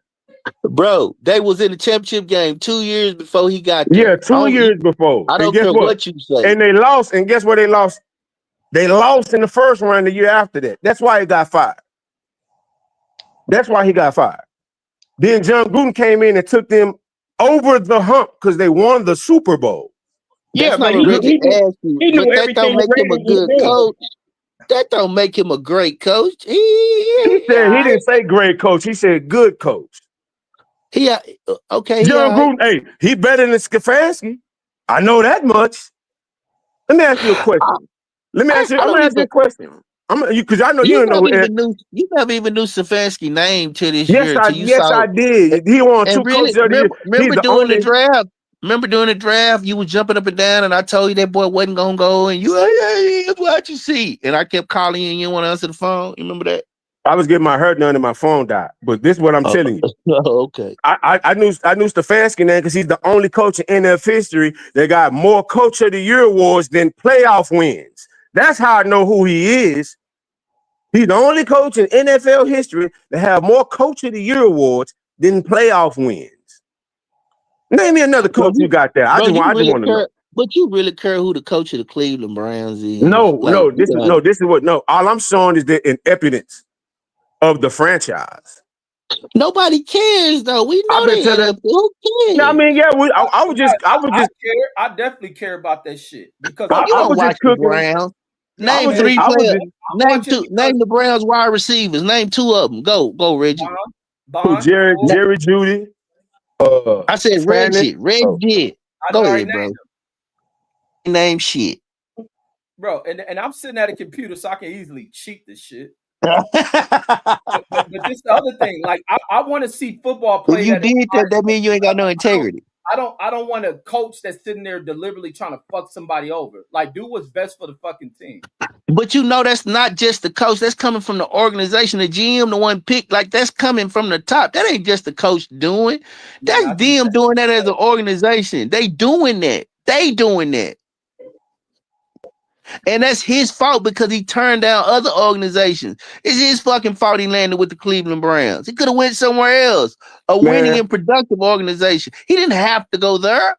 He talked his ass into being there. So now deal with that losing shit. If he'd have got drafted where he wanted to, he was gonna go to a losing organization. Period. It don't matter where he want to go. I'm just saying. If he'd got drafted in the rounds where he wanted to go, he wasn't going to the winning situation. So all I'm saying is, me knowing football, man, he's a better quarterback than Dylan Gabriel. Man, that happens all the time in the NFL. Like, it happens all the time. You could be more talented than the guy, but a guy could fit a system better. It just so happened neither one of them fit Kevin Stefanski's system. So the way I look at it is, this dude had no success with any quarterbacks that he's coached. He finally got the guy that he handpicked, and the guy he handpicked is not good. He didn't handpick him. The GM picked him. No, he didn't. Bro, he didn't.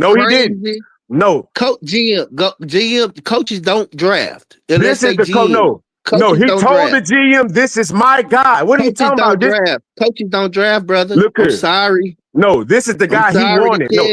I'm sorry to tell you. I'm sorry to tell you. No, listen. Prove it. You can pull it up. Hey, prove it. Hey, Reggie. No, pull up. No, pull you up. prove it. No. I don't have access to the internet right now. But Reggie do. Reggie, why don't you pull up where Kevin Stefanski says we got our guy in Dylan? This the guy I wanted. They always say this dude's slow. That's the guy he wanted. What you mean?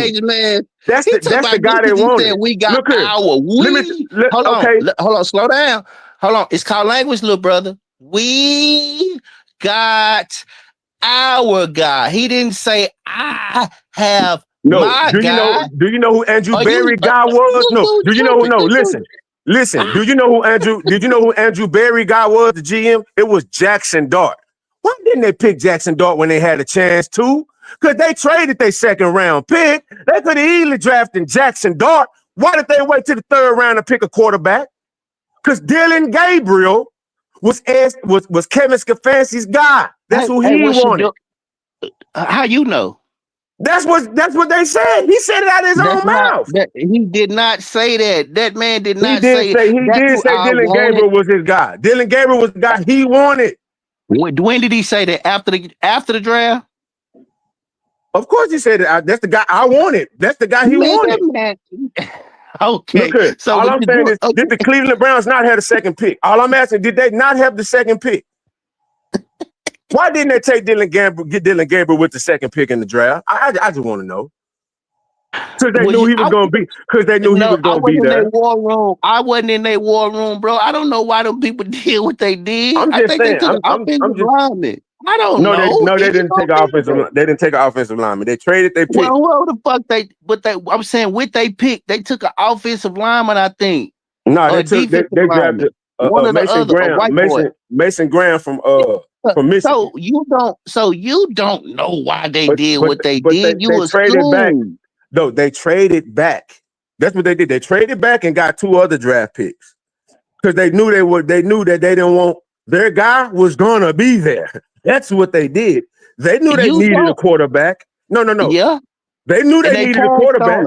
If they knew that, why they passed on him, bro? They could have took Dylan Gabriel in the second round if they wanted to. You know why? No, you know why they didn't? Because he was going to be there. That's why. Okay. And guess who else was there?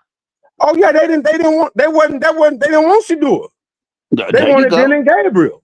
But we weren't talking about Sheduer. We were talking about Dylan Gabriel. So since they wanted him, since you say that the coach handpicked him, which he didn't, the GM picked him, but that was his guy. Since you say that, can you understand why he's sticking with his guy? Yeah, because the thing is, if I'm gonna go down, I'm gonna go down with my people. So basically, you should understand that. You should be like, "Oh, what you doing? That's the man he picked." I didn't say why. You hadn't heard me say a goddamn thing about Sheduer all season. Man, when have you heard me talk about? When have you heard me talk about the Cleveland Browns all year? Bro, since the season been going. No, I'm talking like you. I'm answering. You on here acting like you're an expert Cleveland Brown. You talking about Stefanski. You talking about his coaching system. You talking about all this shit. You talking about how this system fits. This is public knowledge. You an expert. I'm not an expert. This is public knowledge. You can easily look up how many playoff wins he got and compare to how many Coach of the Year awards he won. That's public knowledge. I didn't know that man had no Coach of the Year awards. Did you, Reggie? Reggie, did nobody know he had no Coach of the Year award? Nobody. Who did? Okay. He said Kevin Stefanski got 2 Coach of the Year awards. Did you know that? Process, Dylan, and we're really looking forward to making with Cleveland. All right. Yeah. See, that's the fucking GM. Long time no talk. All good. Hey man, you're a Cleveland Brown. Yeah, look at that smile.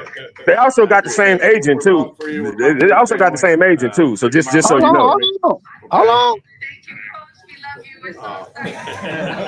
Love you guys. Hey, congratulations. We're gonna get to work a little bit, okay? But congratulations. I'm gonna turn you over to Tommy here in a second, Coach Reese. What's up, man? He didn't say shit. Okay, pause. He didn't say shit about. Did he talk to the Dylan Gabriel? I got my guy. He didn't say shit about that. No, it's actually they don't cover that during the draft when they draft the player. He said that after, bro. He said it after. But are they talking to the GM or is he talking to the coach? Who he talking to? Bro, who he talking to the GM? Rodney. Who did he start off talking to? When I saw he was talking to the coach. He was talking to the GM. The GM said, I'm going to hand you over to the coach. What you talking about? You don't even know what you watching, bro. You just talking. No, I didn't see it. Bro, that GM, that's a black man. That GM, that was a black. He said, hey, man. Andrew Berry is a black man. Okay, well, you didn't see him? No, I didn't see it. I wasn't watching it when it.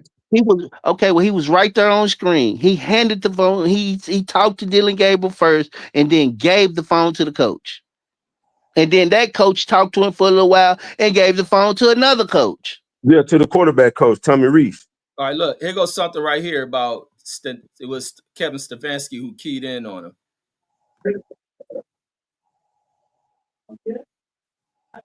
That was his guy. Yeah, he said Cleveland met with Gabriel multiple times and was a quarterback that Kevin Stefanski keyed in on. Who did Andrew Berry key in on him or Kevin Stefanski keyed in on him? Who's saying this? Oh, Lord. I'm just asking, who the fuck did Kevin Stefanski? He said Kevin Stefanski. Somebody in Cleveland closer to that situation than me and you. Said, no, let's not move the goalpost. You said you even said a quote that he said. Hey, Reggie, did that not just assure what I said, this article? Oh my God, bro. This is ridiculous. I gotta see what else is put out there for this. This is ridiculous, bro. I gotta call. Hey man, I got sources, man. Bro. I got sources, man. I ain't making this shit up. This has been the reports. He got this the been his job. He got the answers. He don't, Sway. He don't. Hey, but it's gonna be interesting to see if old boy passes protocol. Man, you know goddamn well he gonna pass that protocol with flying colors. You know he gonna pass that protocol. No, even if he still got lingering from a concussion, he gonna pass that. Man, that'd be. This is what they can't allow. They can't allow Sheduer to get in there and look good. That's what they can't allow. Let him do that. They not finna let him do that. They not. Man, that's what they can't do. But no, if they care for that dude, Gabriel, they got to make sure he passes. Otherwise, man, they don't give a damn about him. They're going to draft another quarterback in the draft. Damn sure they already talking about getting Mendoza. Wait, where's Mendoza? Indiana? Yeah, that shit crazy. Them niggas balling like that. No, I like the dude that what's the dude that lost the Vanderbilt? Not is he the Vanderbilt quarterback? One of them quarterbacks got some sauce. Florida State had that nigga was rolling early, that Florida State fool. Yeah, but he done switched teams so much, he done trashed himself. He could have been the number one pick in the draft. All these dudes is bouncing around. I like that dude I like that little dude out of Ole Miss though. That little dude, I'm telling you, watch that quarterback. His name's Shambis or whatever the fuck. That motherfucker can ball. Man, it's almost gauge on a lot of these quarterbacks because of the way that they're bounced from program to program. I agree. The 1 minute you look up this motherfucker play for Oklahoma, the next year you're like, wait a minute, I think just playing for Oklahoma. Yeah, he played for LSU now. You're like, man, this is bullshit. Gabriel got the same track record. He's a damn sure do. That's what Sheduer do too. No, he don't. Nah, he only played for one Power 4. He only played for one Power 14. Man, that's because he went because his daddy got a coaching job at Colorado. He went from Jackson State to Colorado. You do know he could have went to he could have went to Texas Tech out of high school. No, he couldn't have. Yes, he could have. No, he couldn't have. The coach recruited him. Rodney, he was nothing in high school. I don't know why you finna pretend like Shedeur Sanders was a star around here. All I'm saying is Shedeur Sanders had an offer from Texas Tech out of high school. He probably did. Was Shedeur Sanders talked about name in high school in Texas? No, I didn't hear about him like that. Okay, did you hear? Okay, did you hear about his teams? Anything kicking up dust and them powerhouse and doing anything? No, I heard he played for an insulated league to help him out, like Arch Manning did. But otherwise, I'm saying, but did you? Arch Manning won state titles. I don't think this boy won. This boy ain't won shit. Arch Manning ain't win no state titles. You better look again. He lost both them hoes. You better go look again. He played 3A. You better go look again. The fuck is you talking about? I know he lost his senior year in 3A. You better go look again. What did he do yesterday? He didn't do shit yesterday. Man, what he done all season? Bro, what he gonna do? The fuck he gonna do? Man, he playing Georgia. Man, Quinn Ewing couldn't do nothing. What the fuck you think? Shit. Man, like I said, if Arch Manning was in it, bro, you really thought he was gonna do something with as much as they hyped the nigga up, shit. No, man. Look, if he was any good, he'd have took Quinn Ewing's spot last year. Yeah, they had a better team last year. If he was anything, he would have took that man's spot last year easily. Quinn Ewing, they both damn near played. Quinn Ewing stunk them all the way up to the goddamn to the college football playoff. If he had any talent, this team would be in the college football playoff. Yep, but they got talent all around them. They'll be in the college, bro. Think about it. They got damn near decent defense. They got they got running backs. They got fast ass wide receivers. They got a suck ass offensive line. But other than that, man, that team ready to go. That's a powerhouse. All that offensive linemen went to the pros. Yeah, that's what happened. All of them. The whole starting five got drafted. Yeah, and I don't think he won no championships in college, B. Yeah, he did. I was wrong then. No, I'm I trying thought to he tell you he did. didn't. No, hell no, he ain't win nothing. He That's a got there, but he shame. lost. I thought he won. That's a No, shame. he got there, but he lost. He ain't got no business being the starting quarterback of Texas. It's because of who he is. Same thing you crying about It's the Shedeur same getting thing, hyped for. media hype, and he That's the hyped. same thing And Arch guess what? did. He was put as a Heisman finalist before the season But guess started. what? They tan him. But what? That hype, And wasn't Texas the #1 rated team coming this season because of the Arch I Manning don't think bull? so. I No, don't think they so. were in the top 5 though. They were Yeah. in the top 5. No, they was #1 when when the No, they season wasn't. I don't think they No, they was. wasn't. Oh, let me see. I'm about to show it. What season? This 25, 26. Oh yeah, Sheduer did win 3 championships at Trinity Christian. He actually did. No, he did he? Yes, he did. Yes. Man, that's shocking. That's shocking. But that's punk ball. We know that's punk ball at Trinity No, Christian. that's 3A football. That's the same shit Arch Manning played. No, that's punk ball. No. But the reason why Arch Manning played 3A because of his town, the town he lived in. We know why Shedeur played. What town? Because Cedar Hill ain't. What is Cedar Hill? What is DeSoto? What is all that? 6A. That's 6A, baby. I would have loved it. That's what I would have got on the train then, bro. If he would have made his name like he was supposed to, he was walked through this shit. I don't like that. Just like Arch Manning. Every time this bitch fuck up, I be like, nah, look at you, bitch. But when they do the pedigree, when he shows some pedigree, I be like, he got a little pedigree, but I ain't he seen ain't good. He had enough to beat Oklahoma. I was shocked. That's all he really had to do, whether you know it or not. Hey man, hey, I'm mad I missed that fucking game. What's the game where that cop pushed the fool? That was South Carolina versus Texas versus A&M. Texas A&M, Man, yeah. hey, that had to be a good ass fucking game because Texas getting their ass. It wasn't good. It was horrible in the first half. If you was I will say this. A&M. I will say this though. Now I'm gonna be for real.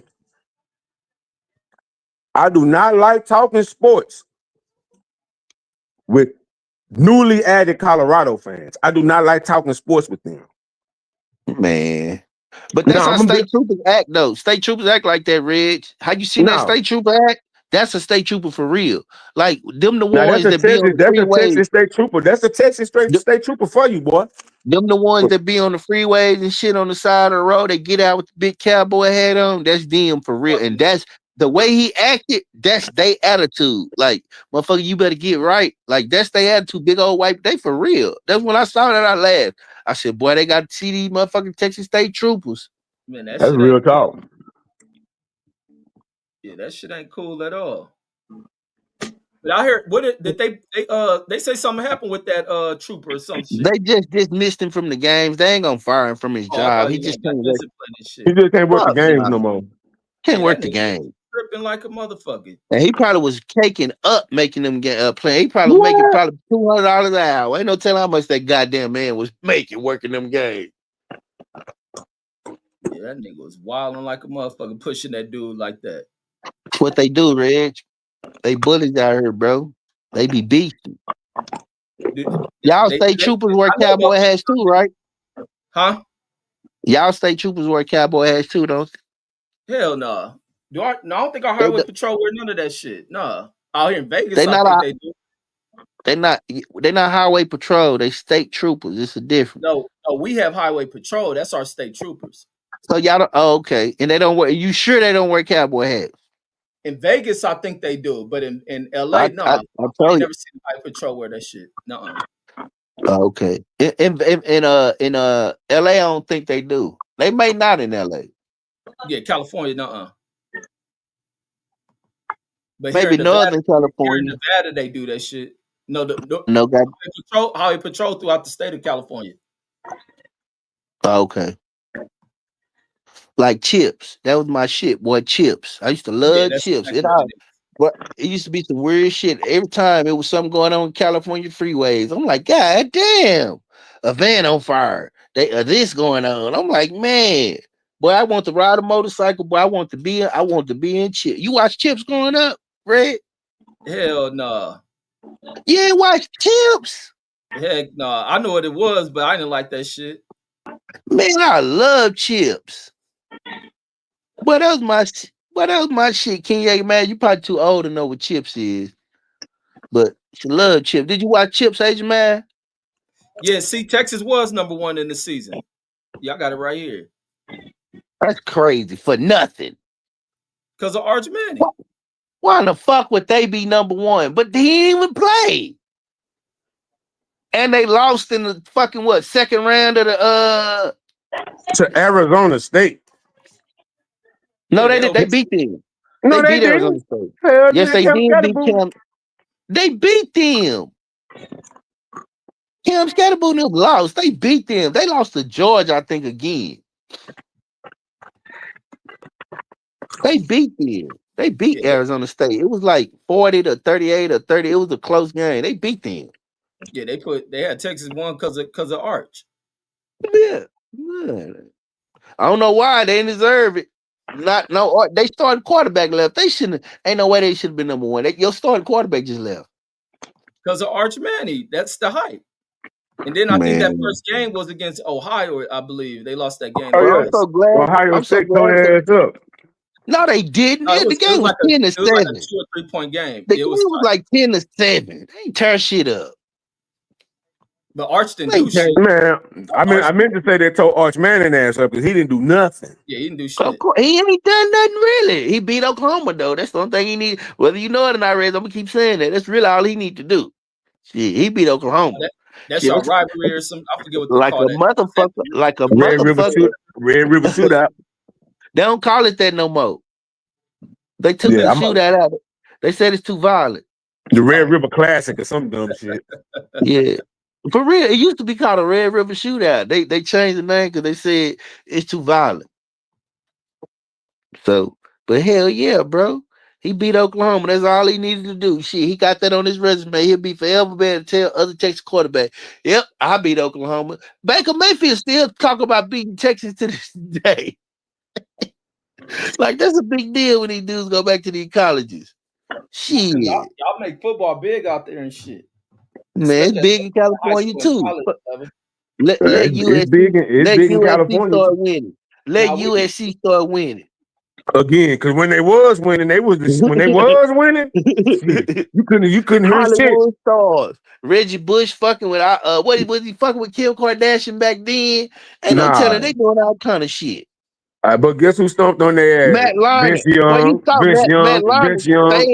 Matt Larned stayed on TV when USC stayed on TV. He's still on TV now. Shit. He still got commercials. Mark Sanchez whole ass was too. Yeah, Brad, you talking about butt fumble? We don't call him Mark Sanchez. He's butt fumble. But yeah, but when you let USC start winning, talking about it's popular out there. Let USC start winning and watch what happens. Shit, college football.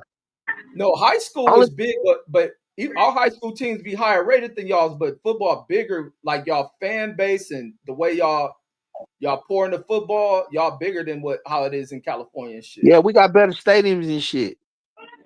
Yeah, I trip off of that first time I seen a Texas high school. I thought that shit was college. They love this shit out here, Red. Man, I'm already knowing. I was like, damn, y'all go way overboard with that shit. One of my partners, he not even from here. He from Tennessee. I called him the other day. So what you doing? Shit, I'm getting ready to go to the soccer and such and such game. I said, bro, you don't even. I was like, where is it at? He told me the stadium. In my mind, I'm like, you're not even from here. What the fuck are you doing going to a state high school game? But I ain't say nothing. But I was like, hell, high school, that shit is big. Motherfucker, just go. I'm going to the game. Because even if I didn't go out, man, I used to catch that shit on the little Colleen TV station and shit. Be like, damn. Like, this at a big ass. I'm thinking they go to college, and then when I first went to Waco, I see a big ass stadium off the freeway. That's for high school. That little town on the back end of Fort Hood, they got a big ass stadium. It probably nothing but 300 people in that damn town. I'm like, yeah, these niggas love that football. Yeah, I don't think nowhere football is bigger than in Texas from the experience I had in there. Shit, that almost everywhere I went, there was stadiums there. No, I mean it was a beautiful thing. I'm talking about, and I'm talking about literally this past summer. you would still hear them, the stadiums up and running as if it was game. Or they had some soccer events going on as well. But then they get they chime in for regular pigskin football as well. I was like, I don't dang, know why y'all don't hype track and field more than out there. Y'all produce some hellified. They do. It's called the Texas Relays. Everybody from all over the world come. I mean, the states, California. It's called the Texas Relays. Pull it up. It's a big deal. They have it out. But no, that's for college though, ain't it? No, Texas Relay. I thought Texas ain't that for high school too? No, I thought that was for college. I thought they had a high school division too. Yeah, y'all be having people holding the national records and shit like a mug. I'm about to check. It could be. Let me see. Texas Relay. Somebody here talking about Shedeur trash. Yeah, I love it, bro. You got to troll a little bit, man. Shit, if Shedeur trash, I just feel like it's Manning trash too. Oh, it is a high school. Yeah, they do hold high school, college. I told you. That's the shit. Invitational. Yeah, that's the shit. Texas Relays. That's the shit, Reg. Yeah, I was on 6th Street when they had the relays down. There was all type of bitches down there. I'm telling you, I was just finna say that. You took the words out. Yeah, I was like, damn. Yeah, I fell in love with that Austin shit. Yeah, that's a big deal. You like Austin weird. Yeah, no, I like the fuck out of it. I ain't gonna lie, I like all of Texas. That shit, because that was my first time. I always had my thoughts like, man, I'd be out here with all these fucking cowboys and this country shit. And then that shit ended up being better than I thought. Shit. I'm gonna keep it a bean though. If I was rooting for a team, it wouldn't be the Cleveland Browns because if you're a Cleveland Browns fan, you might need to analyze your sports fandom. So if I got you a Sheduer jersey, would you wear it, bro? Be honest. Nope, I'm not. I don't support the Cleveland Browns. You know what I'm saying? I didn't know. You wouldn't wear it. If I got you a Sheduer, number 12, you wouldn't be like. Only Cleveland Browns jersey I wear is a Jim Brown. If it ain't Jim Brown, it ain't because of the team. It's because of the man. But I'll be real with you. It's only two things I like about the Cleveland Browns. Jim Brown, and they got Gerald Levert. This shit is on record. They got Gerald Levert, Ali from the Temptations. They got like about 7 singing legends from Ohio that sang a song when the Cleveland Browns was coming back called Here We Go Again. That's some of the funniest shit I ever seen in my life. Reg, if you pull this shit up, I guarantee you will be laughing, bro. It's called Here We Go Again, Cleveland Browns. Man, this shit is hilarious. Gerald Levert on this motherfucker singing his heart out. Some of the funniest shit I've ever seen in my life. Like, this is the two things I like about. Other than that, man, I knew when Sheduer went there, it was a wrap. Come on, bro. Wasn't Cedric Benson with Cleveland? Or he went to the Bengals? He went to the Bengals.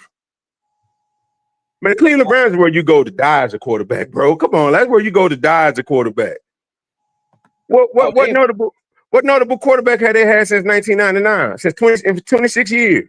No, I'm talking about like players. If they ever had any good players, I was thinking Benson came out of there. Hell yeah, goddamn me, Myles Garrett is the first ballot Hall of Famer.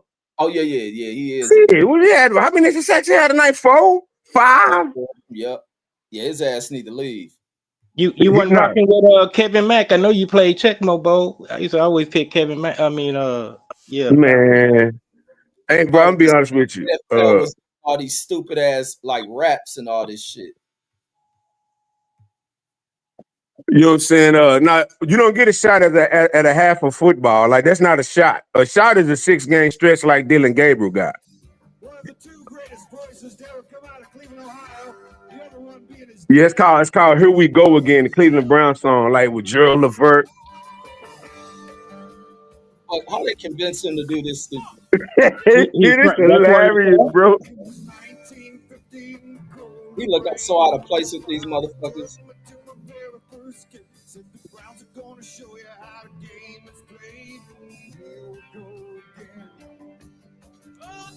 Who the fuck is this?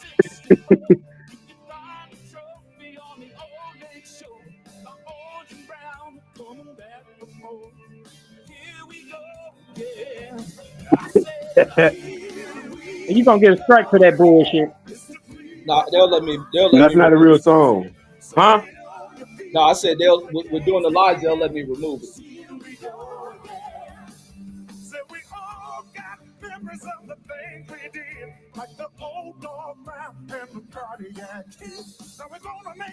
At least he sound 100 times better than them other dudes and shit. I'm surprised they ain't have Arsenio Hall on there. That shit is horrible as fuck. What a dog clown at?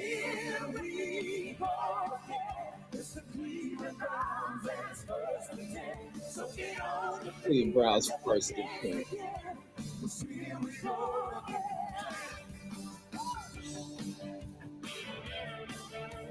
These stupid motherfuckers.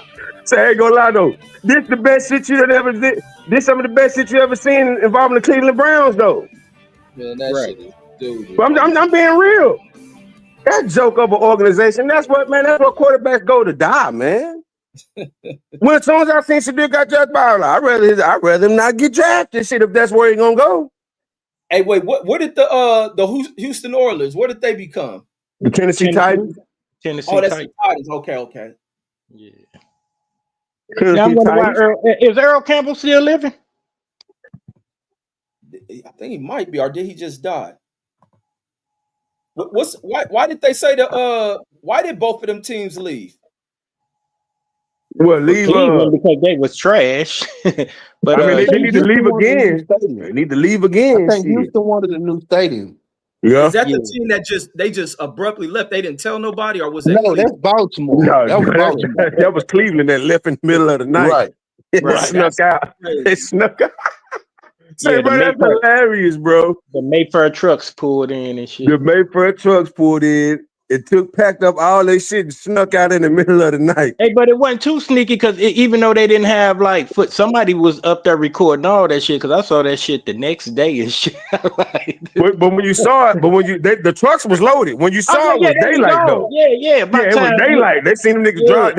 They got the news. Man, they took all the shit. The stadium empty. Well, ain't nobody playing. No, the stadium is empty. They took everything. He said they took all the shit. Right. That shit wasn't against the law. Shit, I guess it wasn't up until then. Exactly, because they straight came in like the thief of the night. Where did they go? It was the night. If you're a Cleveland, if you're a football fan in Ohio, this is what they need to do. They need to combine the Cleveland Browns and the Cincinnati Bengals and be the Columbus Brown Girls. You know what I'm saying? They need to combine the teams because the Bengals actually got a decent offense and the damn Browns got a decent defense. Right. Fire both of the coaches. We don't need none of them. We don't need none of them coaches. Fire both of their ass. John Gruden can coach that team. It's already built. He can put in his system. Joe Burrow is proven. Jamar Chase and Holland, shit, you got first ballot Hall of Famer, Miles Garrett. You got Schlesinger. I like him. I think Schlesinger, a rookie or a second-year player, one of them. Hey, man, that's a decent team. They need to sneak into the middle of the night into Cincinnati. Shit, that's what they need to do. The groundhogs. For real, they need to sneak. They need to sneak. See if they can sneak to Cincinnati. That was some wild shit.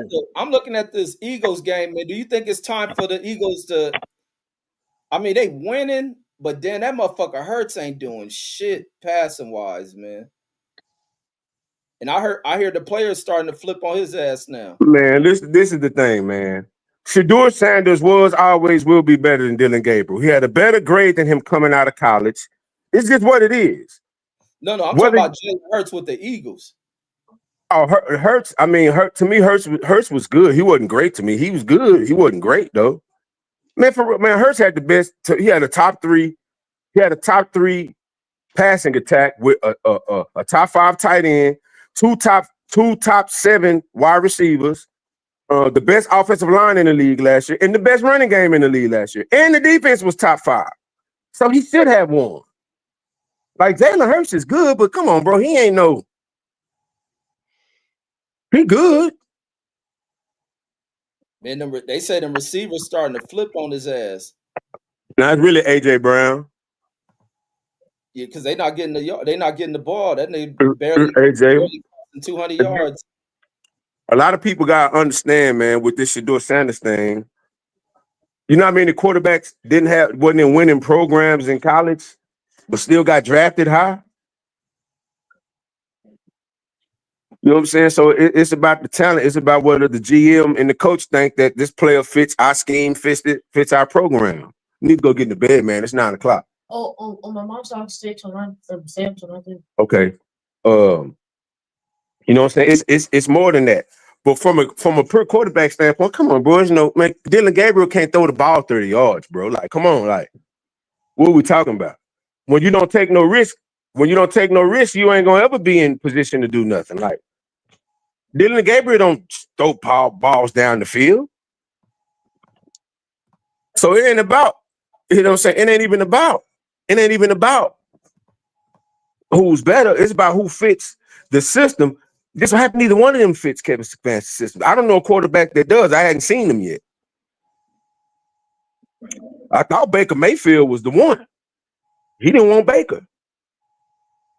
Well, where Mayfield? He in Tampa? Balling in Tampa Bay. Tampa, huh?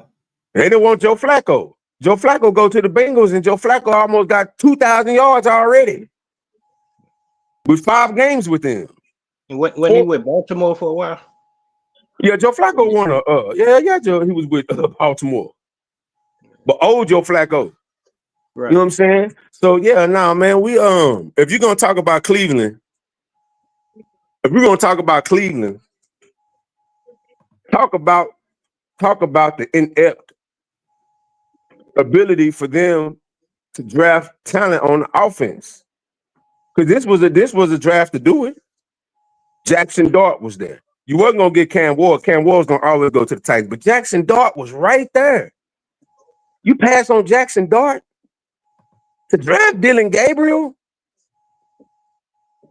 Come on, man. Like, I'm gonna be real with you. If you're a Cleveland Browns fan, Shedeur Sanders ain't the end all be all of your worries. Trust me. Do I like the aunties and cotton? No, because they don't know shit about football. I don't like talking football with them either. Because they don't know nothing about football. You know what I'm saying? I don't like talking to the prime sexuals either because they don't know nothing about football. Like I was telling them, Colorado had a tradition before Deion got there. Was they winning before? No, they wasn't. I mean, programs go through lulls. But just because Deion there, it's cool that he brings a certain amount of attention and viewership to your program. And of course, he got the cachet of being prime in the NFL, but that don't translate as a coach. No, but it translated in revenue. People get mad. No. Check this out. They had their first sellout seasons in the history of Colorado. Them first two seasons, Deion was there, was their first 2 sellout seasons in Colorado history. Yeah, that's what I said. It translated in revenue. You criticize Deion, people be crying like a motherfucker. Well, that's because they're emotionally attached to this. It's a game to me, and they play it so I can observe it. Like, I heard y'all talking shit about John Stockton. Man, John Stockton, a top 10 point guard of all time. Man, I don't talk about that nigga. John Stockton is either he is or was the NBA leader in assists and steals. I mean, okay, his stats show, but I mean, will he be on? Like, it's like people say about Eminem. Is he on your playlist? Do you listen to him in the car? Yeah, I listen to Eminem. I don't listen to new Eminem. I'm a call. When you watch basketball shit, do you go back and watch John Stockton? Thank you. That's what we really were saying. What you mean? No, what I'm saying is, as somebody who played basketball, who was obsessed with basketball, I respect John Stockton's contribution to basketball, and he's a top 10 point. He's really a top 7 point guard of all time, bro. You can't. For one, he's a top 5 defensive point guard of all time. Defense. I respect his game, but he won't fit into my style of play. My dream team is smash his ass, even if you're on the opposition team. My thing was he was a system player also, but he played D. Steve Nash was a system player.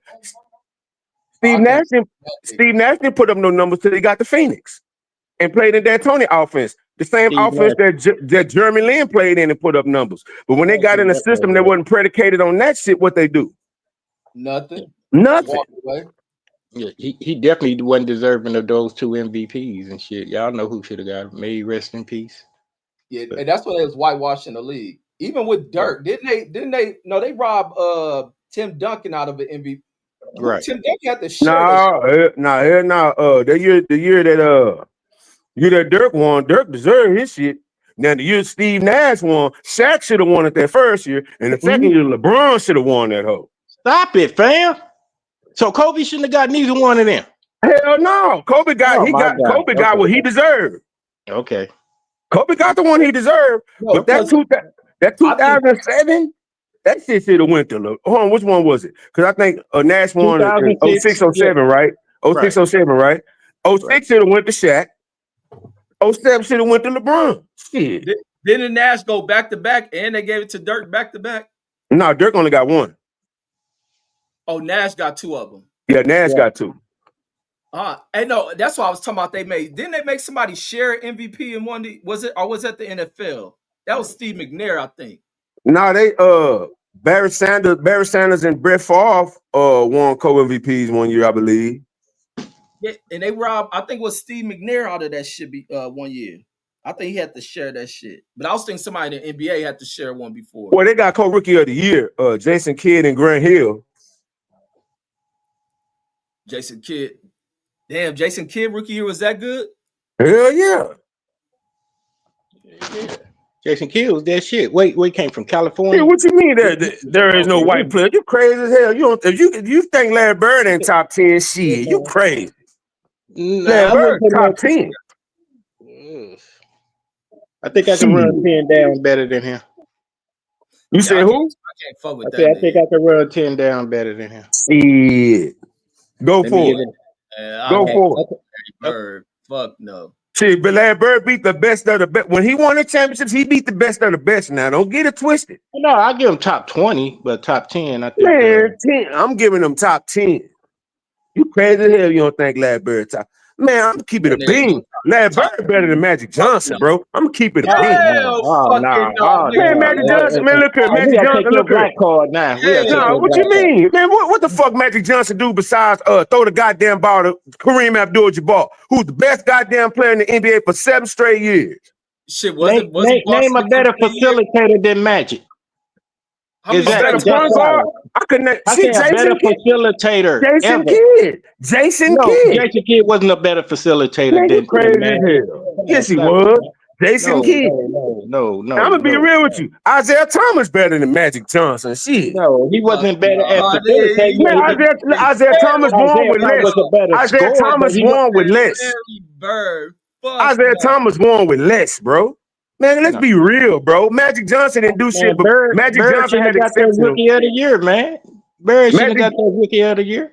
Magic Johnson was an exceptional player, an exceptional passer facilitator. But bro, you said exceptional. That means just right above mediocre. No, I said exceptional means he's one of the best. I didn't say acceptable. I said exceptional. Okay. My bad. I wasn't hearing you right then. Okay. Yeah, see, he one of the best, but he only did one thing. But pass the ball. He did more than that. That dude played. He didn't play no D. Name a crucial defensive. Name a crucial defensive stop Magic Johnson had. But no, Magic played the ball game the way you're supposed to play that shit. Exactly. You get everybody on that floor involved, and when you need to take over the game, you take over. I know what you're saying, and you're right. But really, it's contradicting what you just said. He wasn't. He was the first positionless player. He played all what you said, but he did it at all 5 positions. All 5. Man, Magic is top 10 to me. I just got Larry Bird over him, bro. Larry Bird was, bro. No, man. Man, I'm gonna be real with y'all. Man, you need to go pull up. Man, Larry Bird was a better. No, Larry Bird was a better. Man, go pull up this dude numbers. This dude averaged 27, 11, and 8. Okay, that's offense. That's offense. No. 27 points, 11 rebounds. Conversation. Hold on. When we have 11 rebounds, everybody run to offense. 11 rebounds. Hey, no, I'm not running the offense. I'm not running the offense. I'm running the D. He averaged 11 rebounds too, and like 6-7 assists, bro. Like, bro, pull up Larry Bird numbers, man. That dude wasn't no slap, man. Y'all kidding me? Defense. Where his block? Where his steals? I could tell you the steal he had to seal the win against the goddamn Pistons to win the goddamn NBA championship. You can't show me no shit like that with Magic. I said it before. I think I done destroyed more TVs than ever because of Larry Bird. You know, so I mean that's dead ass. I mean he used to piss me the fuck off. But I think over time we talking about ever EVER. Other people done came up. I think definitely Steph knocked him out of my top 10. Man, nah.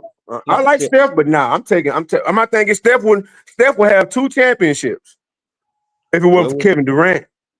You say what you want to say. We don't know. I mean, that's subjective. He might get one this year. I know. Because they got. Look here. I'm gonna tell you how I know it, man. They blew a 3-1 lead. Man, had to go get Kevin Durant.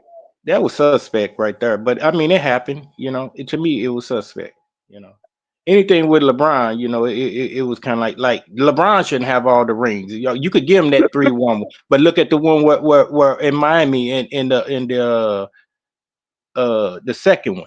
You talking about what Greg Popovich took what's the name out the game? That was the coaching. Why Greg Popovich take him out the game? Exactly. That's why I say it was some bullshit. Matter of fact, this is what you probably didn't see, Megazord. You probably did. They was bringing the trophy out to present it to No, they were. No, they were. You saw that? Did you see it? Yes, I seen it. I'm talking about in live. I wasn't talking about no a lot of people go back and look at the replay. No. They started roping off. Roping off. And they had so couldn't nobody couldn't nobody come on the court. Right. Then they missed the free throw, bounced it out, and Ray Allen hit the 3. Took the shit to overtime. And sent it to overtime, and they won the game where all the fans left the stadium and shit. Yeah. Well, the San Antonio people was here because they knew they just had it in the bag. You know, they were ready to celebrate and shit. Almost everything except for the confetti was coming down. Reg, they actually had the trophy out there ready to present it to San Antonio. It was like the odds was 1 in a trillion, and the unthinkable happened and shit. So I don't know, but Bird is good. You know, like I say, he fucked up my shit a lot of times, but I just think over the years his other players gonna surpass him. You know, he definitely edge out top 15, top 20, but top 10, you know. But I definitely won't put him over Magic. You know what I'm saying? And then you got to go back to the all-time greats. You know, you got to have Wilt Chamberlain in there. You do. You know what I'm saying? So some people will put Dr. J over him because, you know. Well, I mean, my dad is one of them. Like me personally, I got Bird Bird's definitely in my top 10. Like, he was and then you got to also factor in. Give me your top 5 right quick. My top 5, Bron, MJ, 3 will probably be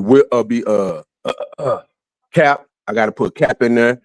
Kareem Abdul-Jabbar. Right. Kareem Abdul-Jabbar. That's Kareem. That's Cap. Okay, yeah, that's Kareem. Yeah, that's I gotta put Kareem. 4. I gotta go with Olajuwon. Okay. 5. I might have to go with No Kobe or Duncan. I ain't trying to sway you, but I just. Well, no. You know they on the list. They definitely on the list. Let me see. Because like this part right here get tricky for me because. But you were just giving Isaiah his praises. He don't get Isaiah like number 9 though. It's like it's some people before Isaiah. It was the people before Zeke. Okay. I feel like like for me, I would pick Isaiah over Magic, but Magic from a scale of impact is I got to put him above Isaiah when I'm doing rankings like this. I think he's a better player though. I think Isaiah's a better player. But when you're thinking about like actual standing, Magic has a higher standing in NBA history than Isaiah Thomas. I think his impact on the game. I mean, he Yeah, that's what I'm saying. revolutionized. Yeah, that's what I'm saying. His standing in the NBA overall is greater than Isaiah I'm Thomas. talking about as on the court. I know he had a big off the court presence and all that. We know all about, I you mean, know, yeah, Magic played in LA and was a superstar. I just think basketball talent, give me Isaiah. Isaiah played both sides of the ball. He was 5'10", and he won with the least. In the 80s, he had the least talented team and won twice. He had the he least had the talented bad team. boy. They bully ball. You know what I'm saying? They bully ball. Yeah, he had the least amount of talent out of any champions in that Rodney was era. gonna fight you. All them Bill cats. Laimbeer, Bill Laimbeer gonna fight James you. Edwards, The microwave. All them yeah, niggas Vinny, gonna yeah, fight all of them, yeah, you finna have to. Joe Dumars gonna get on you. you. Yeah, exactly. Yeah, so I gotta Even say, John Sally in some cases, you know, yeah, Lisa. I gotta say, I would have to say Magic, just from an impact standpoint. I gotta say Magic, Okay, round up my okay. top 5. But the Bean, I don't know if the You Bean got in my Magic top over 10. Larry Bird. I don't know. Well, he Well, said no, he I did mean, say top I'm 10. I saying, just want to hear his top 5. I'm saying Yeah. I'm saying as an individual talent, Larry Bird is better than Magic. But for the grand standing of the NBA, the grand scale of the NBA, Magic, come on, bro. Magic is Magic. No, I just think in one criteria you would put Bird over Magic, and that's in 3-point shooting. Yeah, Well, shooting. no, in scoring overall, in rebound Well, and defense, all Magic did better than Bird was pass. Yeah, He but wasn't the nothing. offense ran through. You don't run the offense through Larry Bird. I mean, Ding, you do ding, run, ding. you Larry do Bird run was your the no, you offense. do run your offense through Larry Bird. You don't win nothing. Like Magic Johnson ran the offense, but the offense was definitely ran through Larry Bird. He wouldn't have averaged 27 points a game if they didn't run the offense through him. But Well, the he thing about was the offense, Through you his know what I'm saying? shooting. Yeah. no, He was, through everything, man. Larry Bird did everything but shoot, Larry man. Larry Bird Bird did was it the all. original Flash, but him and Danny Ainge, they was the original Flash brothers. They was the first 2-point, you know, shooting motherfucker. They'll shoot your lights out. That nigga was hitting shit from out of bounds. I mean, literally, over the back of the backboard where you think the ball really supposed to be out of play. That motherfucker went out of play, came back in playing nothing but nets. I seen that shit. I was like, damn, how the fuck this motherfucker hitting that shit? You remember that play? Yeah, nah, but I gotta say this and get off. Shedeur Sanders, man, like I think he got talent. I think, like I said, I've never known any Johnny Unitas Award winner to get drafted in the 5th round. I definitely think the NFL did what they did to prove a point to him. And like I was telling everybody at the barbershop, they can do that because that's their shit. You can't get mad and cry foul and they're not fair. Come on. I mean, if you want to prove a point to a guy and y'all all came together to do this, you can do that. Like that's they shit. If he wanted that bad, then he got to be subjected to that. Yeah, the NFL definitely is in the driver's seat to paint the Yeah. narrative of a Sheduer. Yeah. So hey man, if you want this, you do this, but you got to endure. But I will say this: nobody with fucking eyes can sit here and tell me Dylan Gabriel is better than that boy. No, not from the eye test. Man, the eye test alone, Dylan Gabriel, like I said, I haven't seen him throw a ball 30 yards in the air yet this season. Right. You know what I'm saying? Like, you gotta respect Shedeur's professionalism through all that shit too. Well, the thing is look here, man. If you want to play Shedeur shit, you gotta subject yourself to this. You gotta subject yourself to this. And my thing is like I said, man, when he got drafted to the Cleveland Browns, I knew then. I said, yeah, it got the fix in for Shedeur. It's not happening. Like me personally, I don't think Shedeur gonna get another chance. I hope he do. I hope he get a week of practice. I hope he get a week of first team reps because as a backup quarterback, you kind of do need first team reps, but he didn't have any first team reps because they said Dylan Gabriel, who's a rookie quarterback, he been getting first round reps since training camp and still look like ass. Do they got a division game next week? No, they play the Raiders. Oh, okay, he could shine. Man, what you mean? I'm from what I've seen tonight. with a week of practice, and Sheduer would have looked better tonight. You understand? He really was thrown in. Right. Completed his first 2 passes, and John Harbaugh said, "Man, blitz his ass every play." Because guess what? They don't have no installs for that. Because he didn't have no first team reps. Usually, when teams is doing that, you do play action, right? Well, when you ain't got no first team reps, do you have any rhythm to do a play action with Quinshon Jenkins? No. Well, we seen somebody go in there tonight with somebody who was on the sideline playing patty cake, skinning and grinning, and get in the game. Dylan is hurt. Get in the game, complete 2 passes. John Harbaugh said, "I've seen enough. We can't play him like we play Dylan Gabriel. Send everybody." But one thing for sure, Megazord, he can't stink up the joint against the Raiders. And Raiders, I fuck with the Raiders. But if he But the thing about it is, I mean, Dylan Gabriel been stinking up the joint. Like, but you're right. He, as a 5th round pick, most 5th round picks get in and stink up the joint if they took no first round. All I'm saying is, look here, man. The CU aunties and all them, they got to take it on the chin tonight. They always be, ready to comment. They don't be objectional about things. Like, they riding for prime, do or die, and that's fine. But when people like Matt McChesney, who has a vested interest in that organization, and I know he had because my cousin played with Matt McChesney. My cousin Roger Sneed, he played on those Big 12 title winning teams, those Big 12 North title teams. So when McChesney makes a criticism, he ain't criticizing everything that's going on. Like, you can't. These is people that as soon as Prime leaves, they done with Colorado. Matt McChesney is a lifer with Colorado, so you can't blame him for feeling how he feels. When Sheduer leave Cleveland, guess what? Whatever jersey he put on next, that's what his supporters gonna have on. So all I'm saying is, and if you're a Cleveland Brown fan, you really should like that engagement, because wasn't nobody talking about y'all before that shit. And we see why. You know what I'm saying? Like, we see why. So all I'm saying is, at the end of the day, man,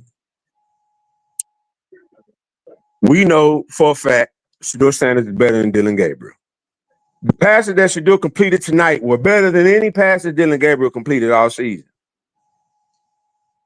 And the ones that should have been caught by them damn receivers. It was shocking to see the ball come their way. Hell yeah, they were like, oh shit, a pass more than 20 yards? Oh my God, what's going on? They didn't know. Oh shit, we do that in our offense? Yeah, they're like, what the hell is this shit? So my thing is you can't, if you grading Sheduer off of half of football, but Dylan Gabriel gets 6 games and you ready to ride with him, then it's more than you thinking Shedeur Sanders is not a good player. It's more than that. You know what I'm saying? It's more than that. But I'm gonna be real with you. If you're a Cleveland Browns fan, nobody give a damn what you think any goddamn way. You're a Cleveland Brown fan. Like, I'm just being real. Talk about the Cavaliers. Like, I wouldn't even admit I was a fucking Cleveland Browns fan. I automatically talk about when LeBron played for the Cavs. Man, LeBron took the 07 Cavs to the final. I'll bring some shit up. Jim Brown, I would immediately get it off the fact that I support the Cleveland Browns and Jim Haslett.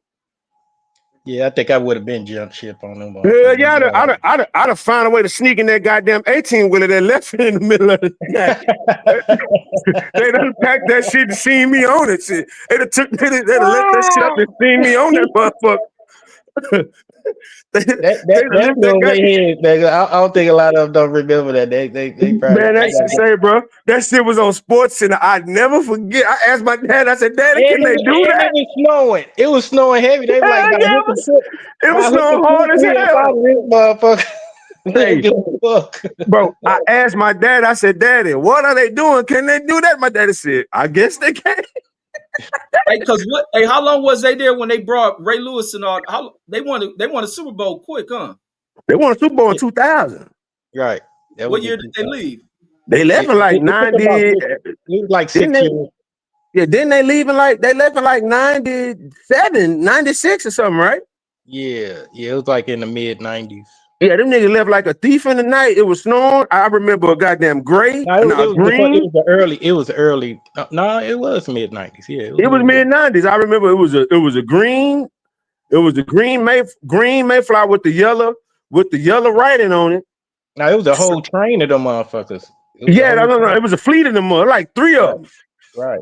Driving off in the snow. And as soon as they lifted that watch, they had to see me and that motherfucker like, oh, whose this?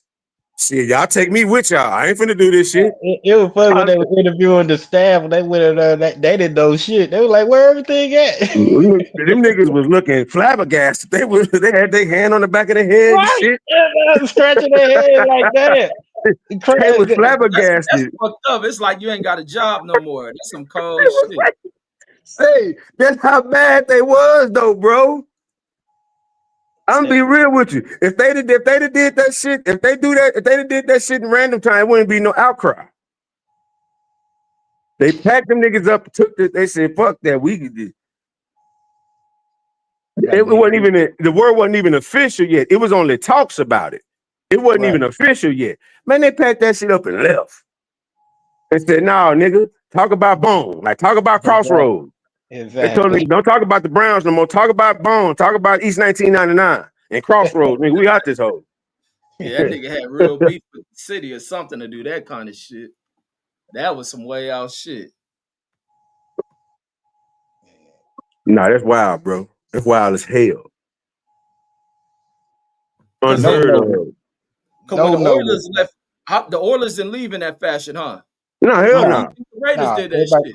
Everybody knew the Oilers was leaving before the season was over with. Yeah, like it was announced that this is the last season. Like they announced it so they can make as much money as they could.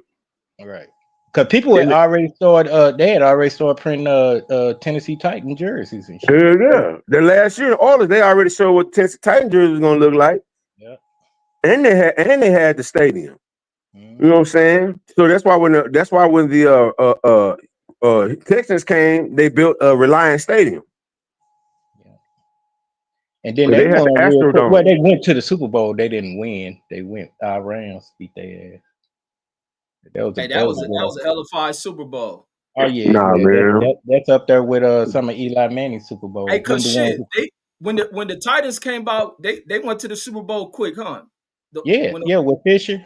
That was his only good year. How long was they there? The Oilers left when?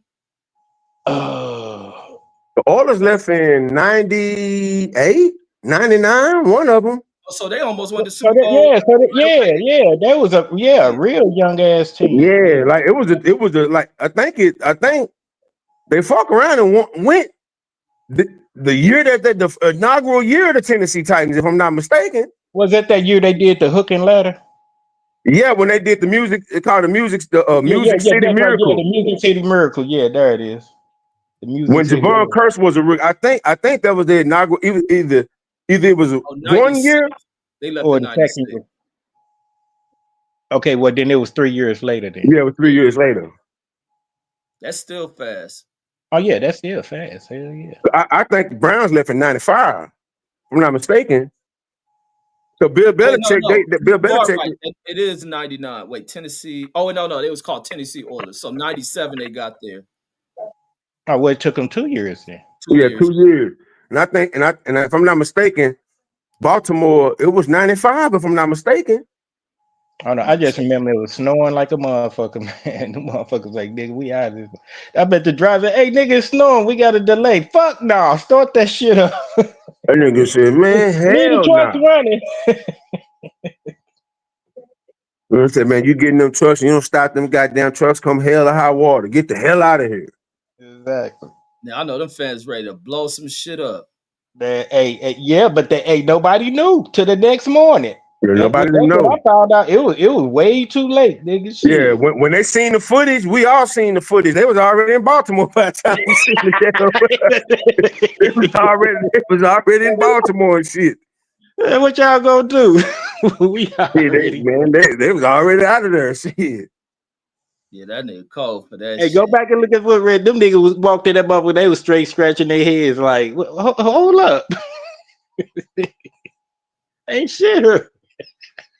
No, just imagine it ain't funny, but it's like you. It actually is funny. No, it is funny. I was putting it in like if you come to your house and the motherfucker done, robbed your whole shit. Like the Three Birds. Somebody been sleeping in. Yeah, the three guys. It wasn't the three bears. It was the 3 18-wheelers, guys.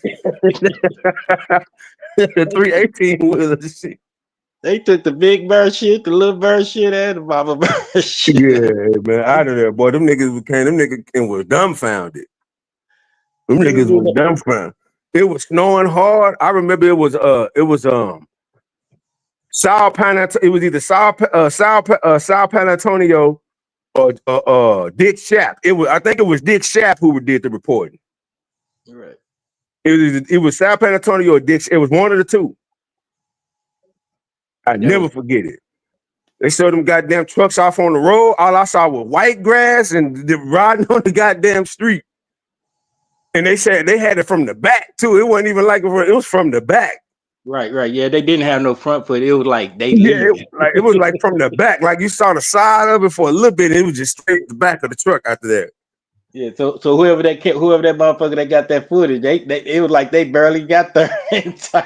Oh, I'm gonna find it. Let me find that shit. Them niggas leaving. Let me see. Oh, you ain't gonna see nothing getting packed. You just gonna see them niggas hauling ass. You ain't gonna see them niggas getting up out of there. Ain't no interview with the drivers or nothing. You see they hauling ass. Niggas just leave it. You gonna see snowflakes and tires spinning.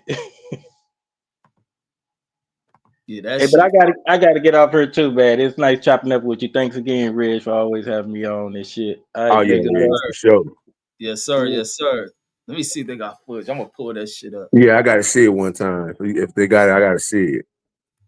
Let's see, Cleveland Browns moving. When you put that shit on YouTube, it's definitely some. Yeah, it was 95. Oh, wait, let me see. Here goes something. Let me see. Even this reporter looks shocked. Let me see. Speaking of disappointing, money talks and nothing is sacred. Such as the state of pro sports in the 90s. The Browns are indeed moving to Baltimore, the city which lost its NFL team in the dead of night more than 11 years ago. Now Baltimore and the state of Maryland ante up a new $200 million stadium, which will be rent-free to the Browns for 30 years, and what amounts to a $50 million signing bonus to Modell for moving. CNN's Mark Moore has more.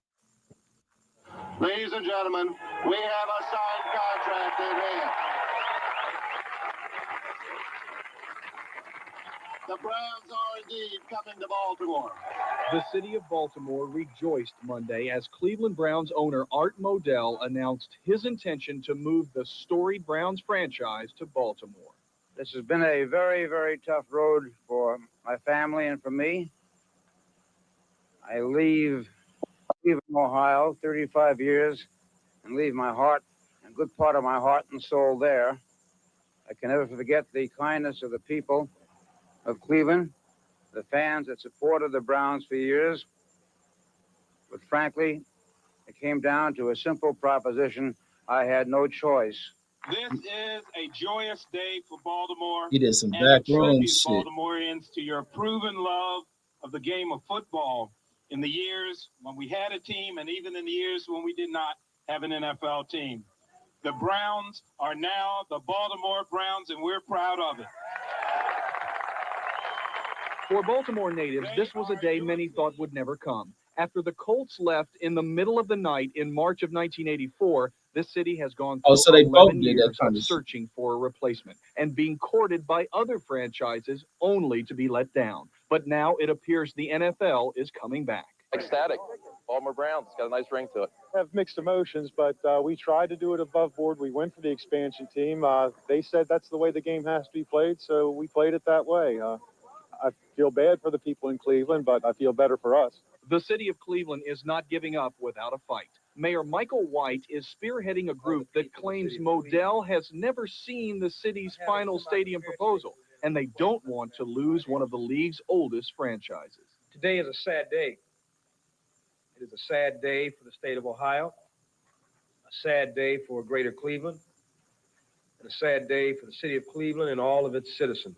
Modell and the Cleveland contingent will plead their case before the NFL owners Tuesday in Dallas. The owners are expected to vote on the Browns' proposed move in mid-January. 23 of 30 owners must approve the move for it to become official. I'm not worried about the league. The league will take care of itself.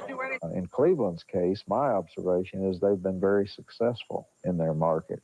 So I'm going to be hard-pressed to find a reason to vote for that personally. The city has several other hopes of keeping the Browns. Tuesday's countywide vote on an alcohol and cigarette tax could be helpful in convincing the NFL to vote down the Browns' move or convincing Modell to stay. The tax money would go toward renovations for ancient municipal stadium. Another possibility is legal action, which is already in motion. The city was granted an injunction Monday to keep Modell from moving the team. Mr. Modell intends to have a press conference tomorrow where he wants to rewrite history. And we will be prepared to write history the way it should be, because it will be written in front of the NFL and probably in front of the courts as well. If the Browns relocate to Baltimore, they will play their first 2 seasons in the Colts' former home, Memorial Stadium. Then, beginning in 1998, they will play in a brand new 70,000-seat stadium to be built on this parking lot adjacent to Camden Yards. In Baltimore, Mark Morgan, CNN Sports. Well, Modell says that Cleveland area vote on Tuesday will have no bearing on his moving the Browns, who will eventually play next door to the Orioles, who moved to Baltimore from St. Louis, where the franchise had been, the Browns. Yeah, that nigga's outro. Now, you didn't even see the footage of it dropping out, but I'm finna get out, bro. Hit you up sometime during this week, brother. Yes, sir. Man, we gonna end up doing a music show. I see CJ put the concept of doing samples and the originals and the samples. So we'll do one of them shows. Okay. I'll All start right, bro. making just to find out what I'm gonna put on mines and shit. Okay. I'll holler at you. All right, for sure. All right, y'all, man. That's all we got on this one, man. Catch y'all on the next one. Wait, let me see what's the score in that Eagles game. So this today says ain't even the real Cleveland Browns. Oh no, you didn't know this was the return of the Browns, this current team they got. Let me see where we at with this game. Let me see. The Eagles probably gonna win this shit. Yeah, the Eagles in this fourth quarter, 6-13. They're gonna go to 8-2, which they got a good season, man. But I guess they gonna ignore that damn receiver complaining about not getting the ball. Jalen Hurts in this fourth quarter with 11 minutes left only has 118 yards. Only been sacked once, no interceptions. He got a touchdown on the ground. Everything else coming from the kicker. So let me see what did A.J. Brown he can play in. He was a target 11 times, 7 catches, 49 yards. So he got to do more with his opportunities instead of crying about the quarterback. Deuce Time says, party over. Man, Deuce been on here for 2 hours and 30 minutes and shit. He says the QB can't throw. Man, shit, the receivers got to do more with the catches. Let me see. What is his longest pass? No, they ain't showing his pass. That's the yardage from the receiver. See, quarterback stats is hard to fucking gauge. Let me see what's his longest pass. They don't get them stats, and then they give quarterbacks credit for yardage picked up by damn receivers. Let me see. I don't see that statistic. Seeing what's his furthest pass down the field. I'll have to watch the game to see that shit. I'm very critical of quarterback statistics too. And he said he just woke up. I thought you was in here earlier and shit. Oh no, I said that. That's why I had made a criticism of fucking I made a criticism of Peyton Manning. They was comparing Peyton Manning, and I was saying you was gonna pop out the woodworks. And then when I made the comment, you didn't say nothing. I was like, he ain't gonna say nothing now because I said he gonna write. I said anytime I criticize Peyton Manning or Donald Trump, you come and have a defense. So he wasn't in here then. And he says I wanted to talk Trump versus him. Shit, click the fucking link then. Salute. I never thought I would respect Marjorie Taylor Greene. I like that she going at Trump. She finally stepping up. Even though I still ain't got no respect for her, she's still a piece of shit. She realizes she brought a lot of this damn turmoil into politics, and she proves that I'm always right on these motherfuckers. And now she's regretting it because now she finally doing the right fucking thing. I was trying to leave to go grab something to eat and shit. But yeah, I'll jump on, Deuce, and you can talk that shit. I'll let you can cook the whole time. I probably won't even have no rebuttals if you in here praising Donald Trump. But yeah, I like what Marjorie Taylor Greene is on. Fuck Donald Trump. She finally realized that shit. She finally pulled her head out her monkey ass and realized, but she's also a person that needs to go because she's, kind of been coerced. She's been mind tricked into the kind of shit she used to stand and be on the side of, being on the side of a lot of shit that stood in the way of progress.